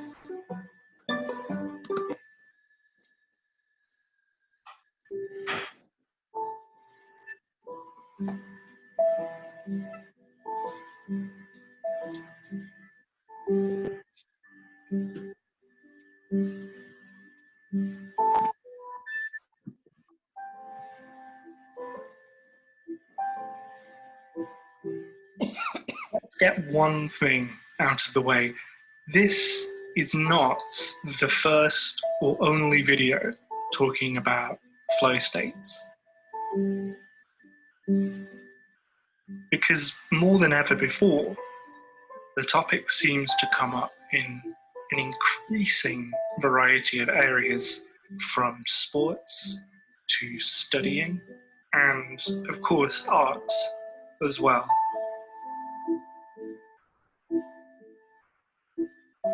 There's a question that I'm often asked when people see my paintings in person for the first time. Some people tend to ask me where a painting is, what the location is in the painting, and that's not an unusual question to ask when you see a piece of art.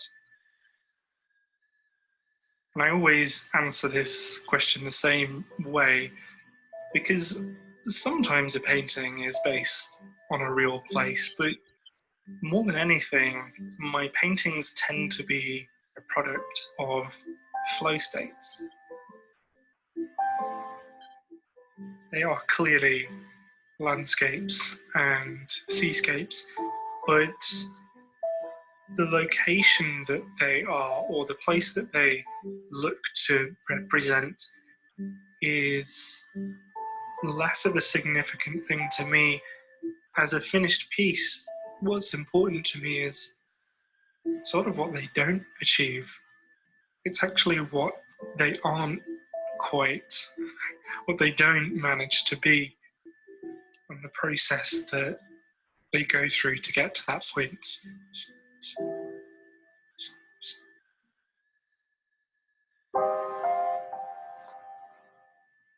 Maybe you've never heard of flow states before, and maybe you already know exactly what I'm talking about. But let's break this down slightly, because recently I've been thinking of flow states as the end product of two distinct things. And that's not to say that both of these things are required in every case. It's sort of a recipe as I see it. The first and probably most obvious component is a sense of focus, an unwavering, single-minded focus.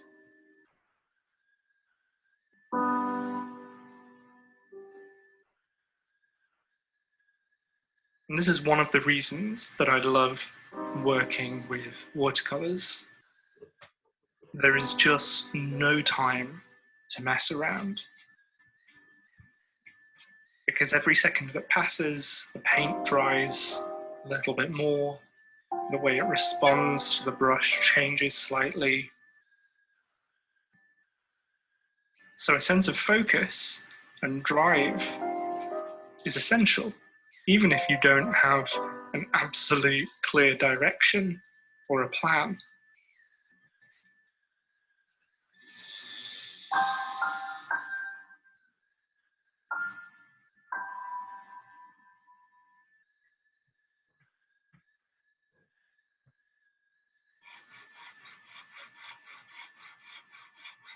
So focus is the first component. And the second one is muscle memory. Now, this could be muscle memory in a literal sense. It could also be figurative. What I'm describing is an intimate knowledge that only comes from experience. It's an immediate understanding of the tools that you use, the process that you go through, the conditions that you go through that process in, the variables that you might meet along the way, the limits that you might hit.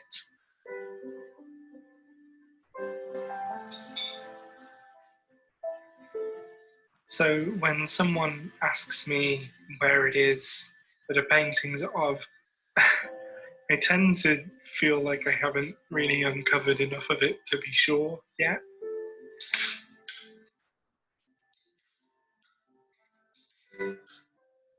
When I was really young, I had this quite strange recurring dream where I saw the garden of the home that I grew up in transformed in all these random and pretty unimportant ways.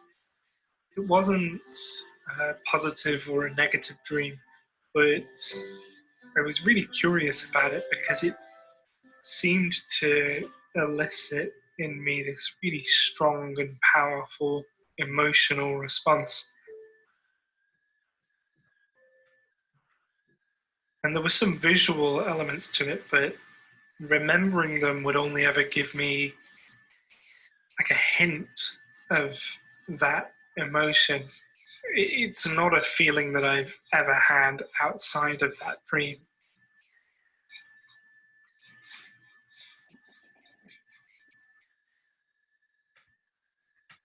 And my memory of that dream is still so strong, but I can't bring back the emotions that were associated with it.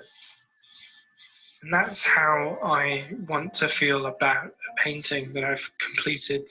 It's like grasping at this fading memory or a place that you dreamed of.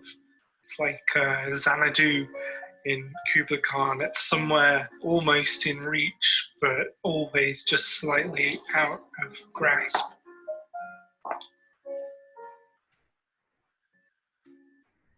When you stop thinking of yourself as a person using a tool to create an object and you just attach to that present moment, something really miraculous happens and there's this breakdown of separation. You become instead this artistic process itself unfolding.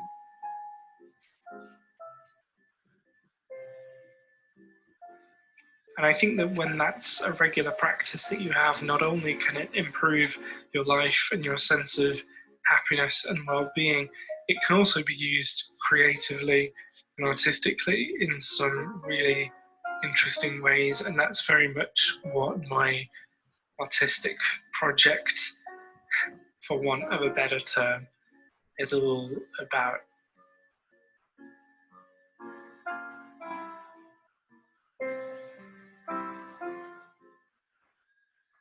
I've been stewing over in my mind for at least a year different ways of displaying my art other than just framing them in traditional ways. And then in the last few weeks, the solution just seemed to land on my lap, and I've put together a prototype and I've been building a number of different frames you've seen in this video. It's something I'm really excited to share more with you about. In the meantime, I hope you have an awesome day, and I really appreciate you tuning in. Ciao for now. All right.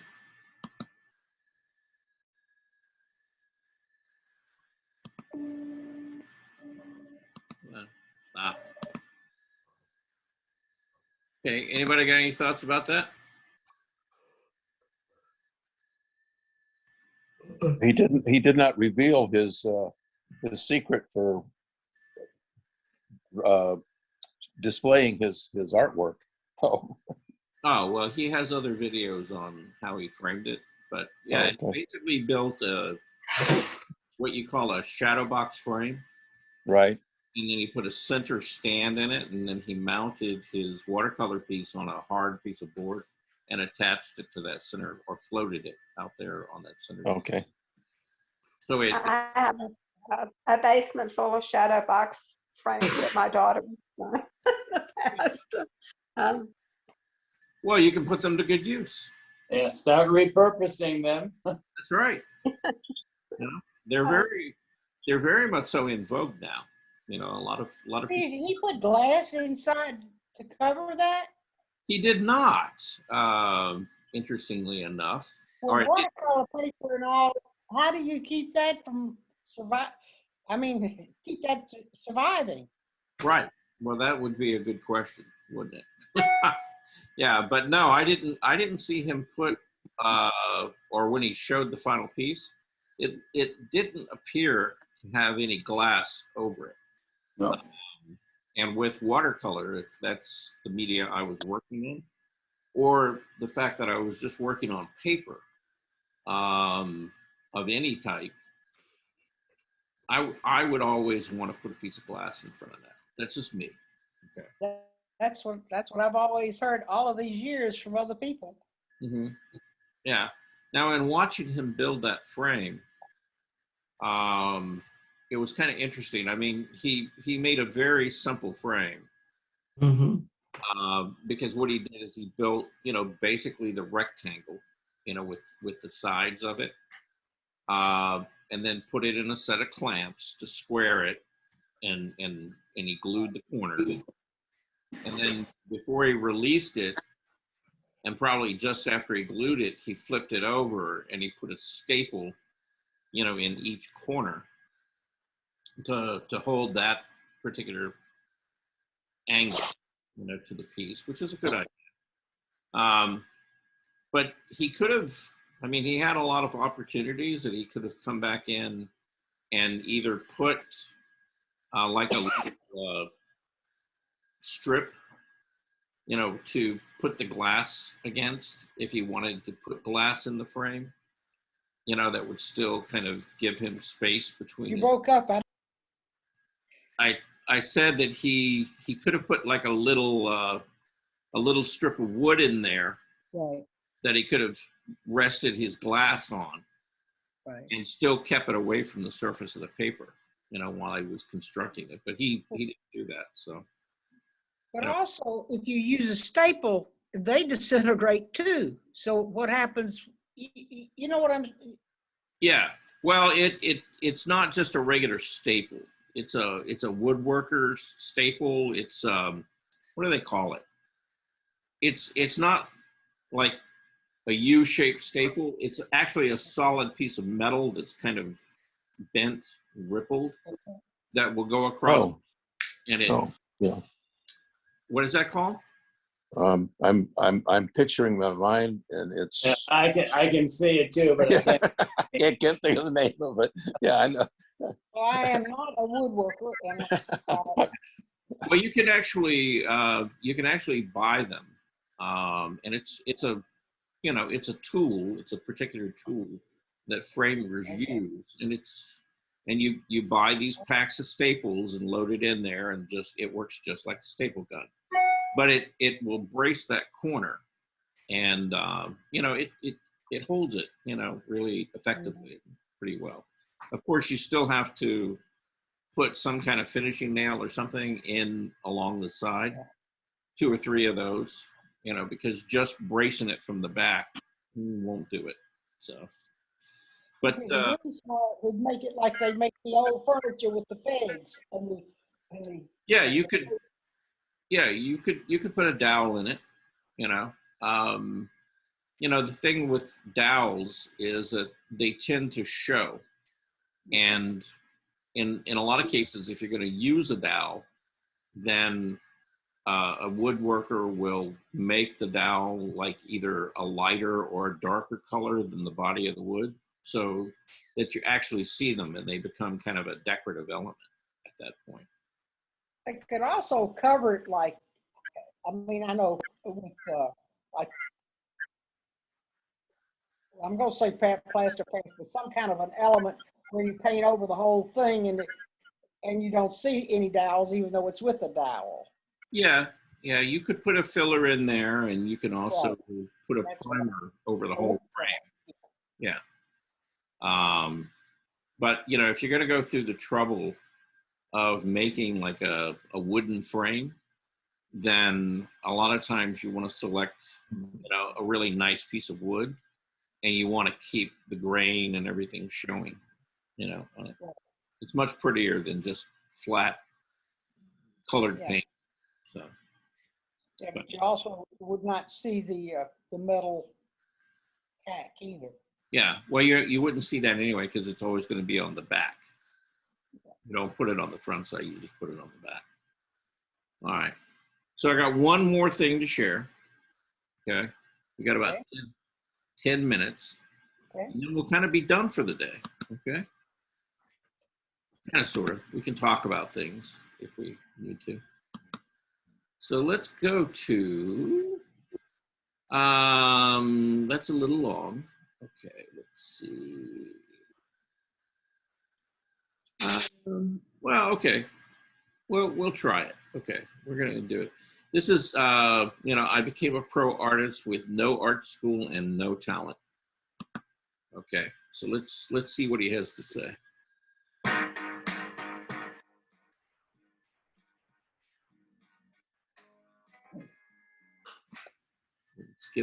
Skip an ad. This is the sketchbook that got me rejected from art school. In 2000, I was applying to colleges.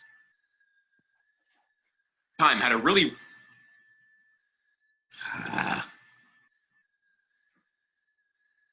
Okay.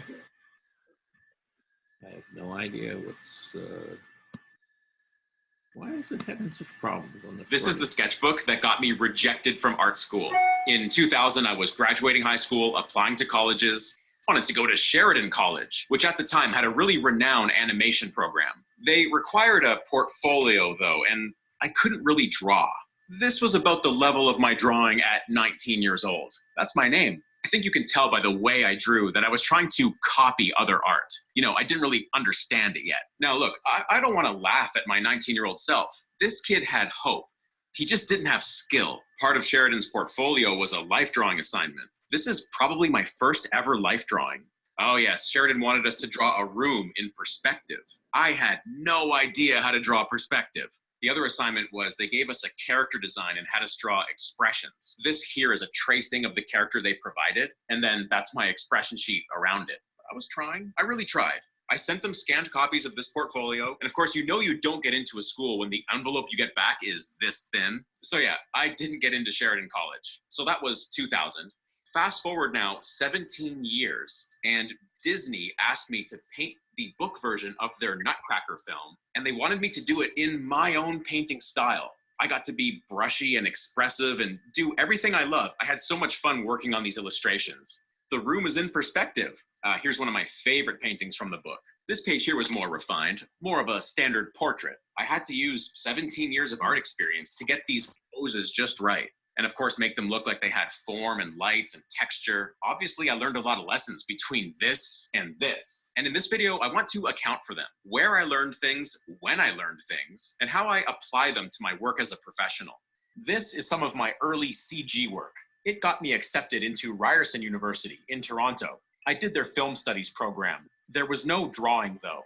So my university was here. And as luck would have it, I discovered that just up the street was a life drawing studio. Now, when I was younger, I did not know that it was possible to learn how to draw. I thought you had to be born with it, a talent, and I didn't have the talent. That's why I was doing all the CG stuff in the first place. I figured I can't draw, maybe I could do art on the computer. Does anyone remember this viral animation from 1999? This piece landed Victor Navone his job at Pixar. When I went to his website, I was kind of dismayed to see that he could draw, but he also recommended taking life drawing classes, which he was doing to help with his animation.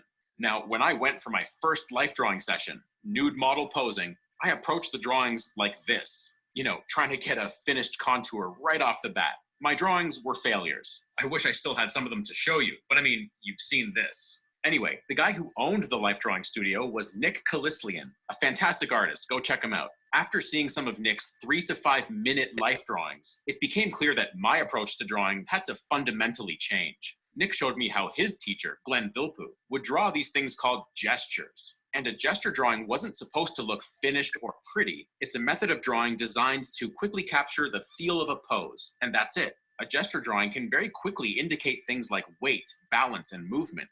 Very important features of any style of drawing. You can play with exaggerating it too, in this case to really feel, say, the thrust of her hips, the outstretched elbow, the weight on her left leg. There are no rules to drawing a gesture, but one piece of advice I do have, when you draw a gesture, be gestural.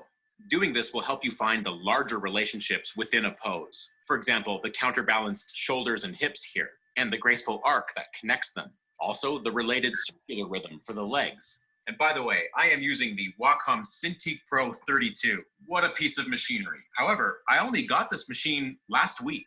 For the past 20 years, I've been doing my art with this Wacom Intuos 3. Look how worn down it is. I'll talk about these tools a little more later in the video. So back to gesture. The shoulders and hips are giving me a bit of drama in this pose, but there's a lot of drama in that outstretched arm. I'll use a straight for that. Another straight to show the weight on this leg. Straights tend to portray speed or strength. So gesture captures rhythm, but what is rhythm?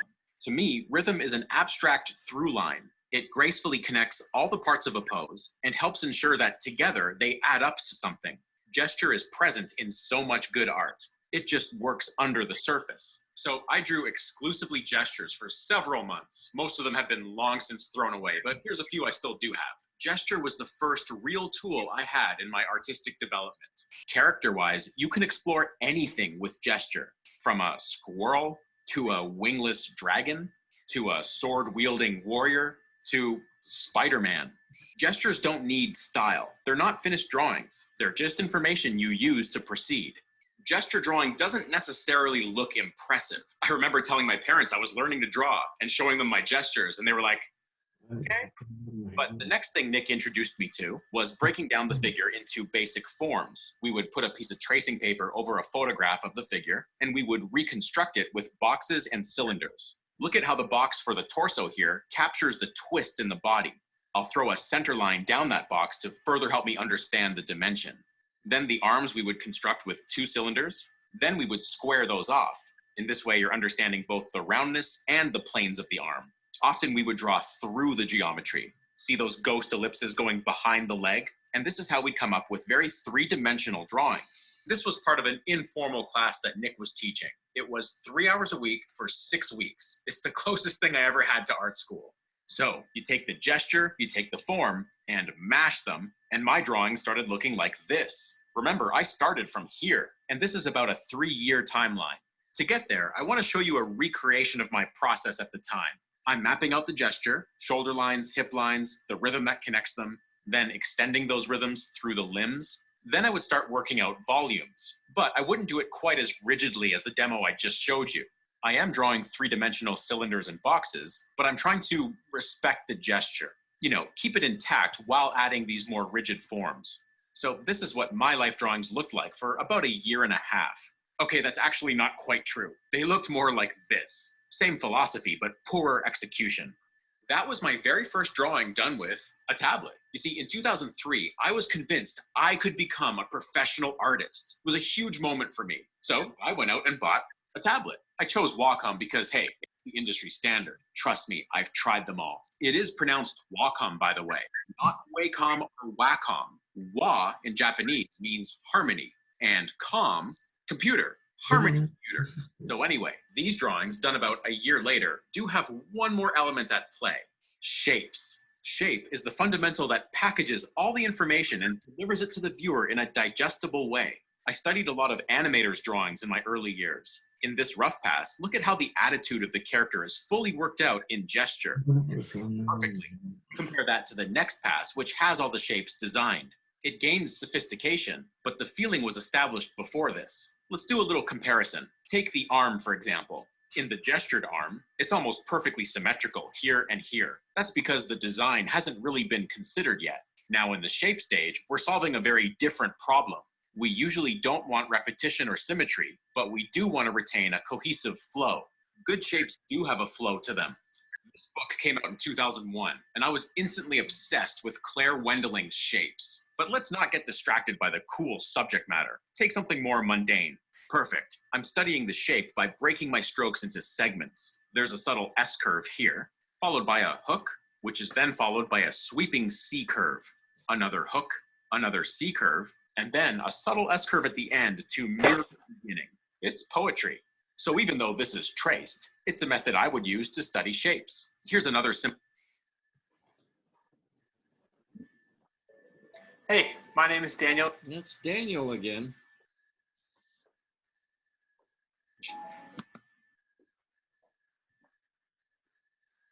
Simple exercise. Take a basic shape, like a square, then redraw it, but a bit askew, almost like some force has been applied to it. Try it again, maybe adding a curve to one of the sides. Want that shape to look dimensional? Try adding cross contours, going over the form. This is simple, but it leads to great possibilities. My green monster character is just a circle, and these two character designs are basically inversions of each other. This is not just for cartoons either. Here's a piece I did for the Eternals. Keeping the silhouette shape clear gives you the freedom to do tons of stuff inside the silhouette. These are professional tools now, befitting a professional setup. Say hello to the Wacom 32-inch Cintiq, with the flex arm, of course. A manual. I'm sure it's helpful. So you remove this tab, and the cables go in like this. Wait, what? Oh, this comes out first and then wraps. Got it. What the heck? Okay. Let's My daughter, the shapes are mostly round. Basing your on a theme can help you arrive at a good design. That big guy there was designed around squares. This was for a children's book project I did around 2012. They're all squares, but they've all been warped in different ways, different sizes too. The variety helps minimize the repetition. I first gained an from Lilo and Stitch in 2002. Chris Sanders brought his signature round shapes to the entire movie. It's a stylistic choice, but one that's derived from life's visual lessons. This, on the other hand, is not a successful example of shape design. One of the biggest critiques I have of this is the marshmallow effect. It's caused by repetitive symmetry. See, nature almost never does that. Instead, you'll see what I call offset symmetry. I'll trace the curves of the calf muscle, plot the apex points, and shoot a line through them. The symmetry happens on the diagonal. In the Lilo and Stitch style guide, there's a warning against obvious symmetry. There's two solutions to it. You could offset the symmetry, as in this example here, or you could put two totally different lines up against each other, a curve versus a straight. The eye just likes variety, and every artist I've ever studied has the curve versus in their visual vocabulary. But it's not the curve or the straight that's important. It's this part, something versus something. How about this matchup? Here's a beautiful piece by Loish. Look how simple this side of the silhouette is compared to what's going on this side. That stuff doesn't just happen by accident. You have to really think about how to design it. This was for an animation character design job I did around 2017, and to this day I start with some form of gesture. However, your shapes can go 100 different ways from there. Just because you have a workable gesture does not guarantee you'll have a good drawing. So as I'm putting down these lines, I'm exploring the something versus something idea. That's why the lines are going in segments, like I did with the Claire Wendeling shape study. I'm trying to figure out the puzzle piece by piece. This is a problem-solving part of art that I really enjoy, and I've learned to take my time in solving it. See, a beginner's work virtually always lacks that type of exploration, and there's a stiffness that results. The solutions I came up with here include slim at the top, wide at the bottom, creating little hooks to break up an otherwise continuous line. I'm offsetting the symmetry in 4 different places. I'm also trying to connect different areas of the drawing with hidden rhythms, and just generally trying to avoid any sense of obvious repetition. And again, all of this applies to more realistic art as well. Check out this page I did for the Nutcracker. There's a gestural rhythm going through it, tracking the shoulder line, even tried some thematic rhythms to help unify the piece. If you're feeling really cheeky, you can take an overall gestural rhythm, a line of action, and just use it as one of the contours. I'd say this line here represents the gesture in this drawing, so I'll just move that line out here and start building up my study of it. As far as I remember, this is a discovery I made on my own. I'm not saying I invented it, but it only came to me after probably a few years of working with the concept of gesture. You need time to see how these things can apply to your art. Just because you learn something one day, it doesn't mean you can apply it the next day. So if you're just starting learning art and you're learning all these new concepts, my advice is give it some time to truly sink in and seep its way into your work. To me, this is where anatomy comes in. Anatomy is full of rhythms. I just love how the serratus muscle fans into the external obliques. Anatomy can piggyback on basic forms and add a whole lot of sophistication to your drawing. But I don't recommend putting anatomy at the forefront of your study too soon. I didn't dive into anatomy for several years, and I think my understanding of the more basic fundamentals benefited from that. So when I finally did start breaking open the anatomy textbooks, I kind of had a hierarchy in place to plug it into. This is another page from the Nutcracker book. Let me zoom in on the figure here. Look at this arm. It's outstretched, but it's not just straight. It's got some action to it. Anatomy will teach you that the arm has a chain link rhythm. Each muscle group is one link of the chain, but then I also bent the chain as driven by a simple gesture. So the painting of it was really derived by drawing. Painting. Kind of a whole new can of worms, and we'll break it open in the next installment. I want to thank Wacom for their generous support, being there for my whole art career, as well as a big thanks to my... There we go. My other ones are comfortable already, but these are... All right. So I know that was all about more like illustration and stuff like that, but the drawing skills I thought were valuable and interesting to view. Anybody get anything out of that? I'd like to know the title of that video. I'd like to view it again. Yeah, the title was, let's go back and, it was, come on. Something about, no drawing skills, no talent. Been enjoying the documentary series on Netflix that's mostly based on Annie. That's not it. Okay. Okay, the title is I Became a Pro Artist with No Art School and No Talent. Okay, thank you. All right. So that was the title of it. All right. But I thought, he covered a lot of good information about drawing and about how he went about learning how to draw and kind of the timeline for that. Notice that it all didn't happen in a couple of weeks, right? Because he's been, basically, developing his skills for about 20 years. So, but he brought up some good, even though it's animation that he kind of, I guess, specializes in, focuses in. There's still some really useful things, even drawing the figure or, objects or just designing things that you could think about of using like simple shapes, right? And then how do you repeat those shapes throughout your design? So it gives the whole piece some continuity. So again, you might want to go back and look at that, think about it a little bit more, and try.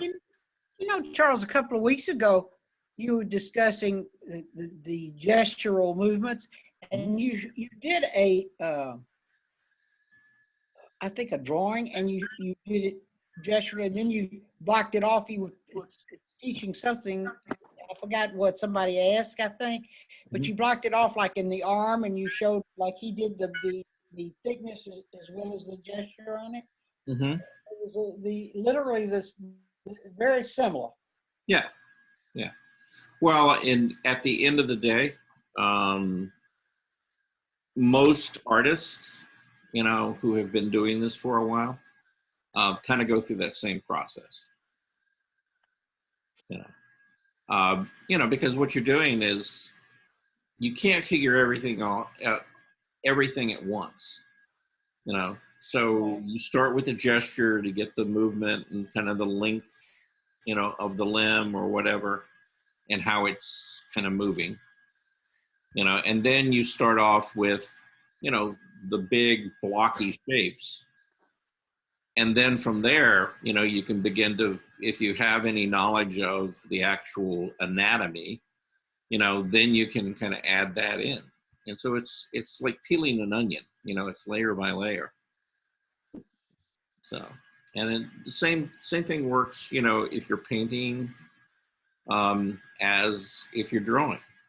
You know, you start off with a kind of maybe it's just a paint stroke, you know, to get, you know, more or less the gesture or the movement of it. And then you can kind of figure out, you know, all the little curves and lumps and bumps, really design it so that it looks fluid and like it has some motion to it.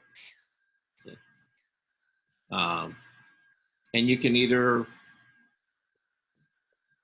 you know, choose to try to stay true to reality, and or you can amplify it, you know, distort it, you know, to get the effect that you want.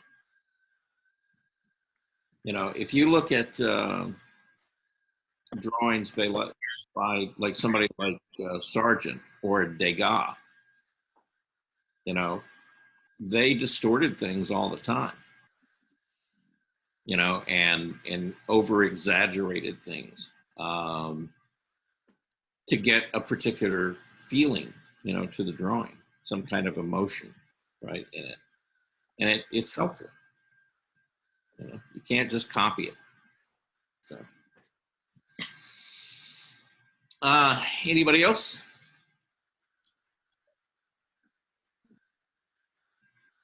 No? Okay, well, it's 11 after. I think Armando already ran off to lunch. So, anyway, we'll be here tomorrow. Some of you have sent some things in. If you've got anything you're working on, send it my way. And we'll see you at about 2 o'clock tomorrow afternoon, okay? Okay. All right. Have a good one. Okay, thanks, Charles. All right. Okay. Bye-bye, everyone. Thank you. Happy Stay cool.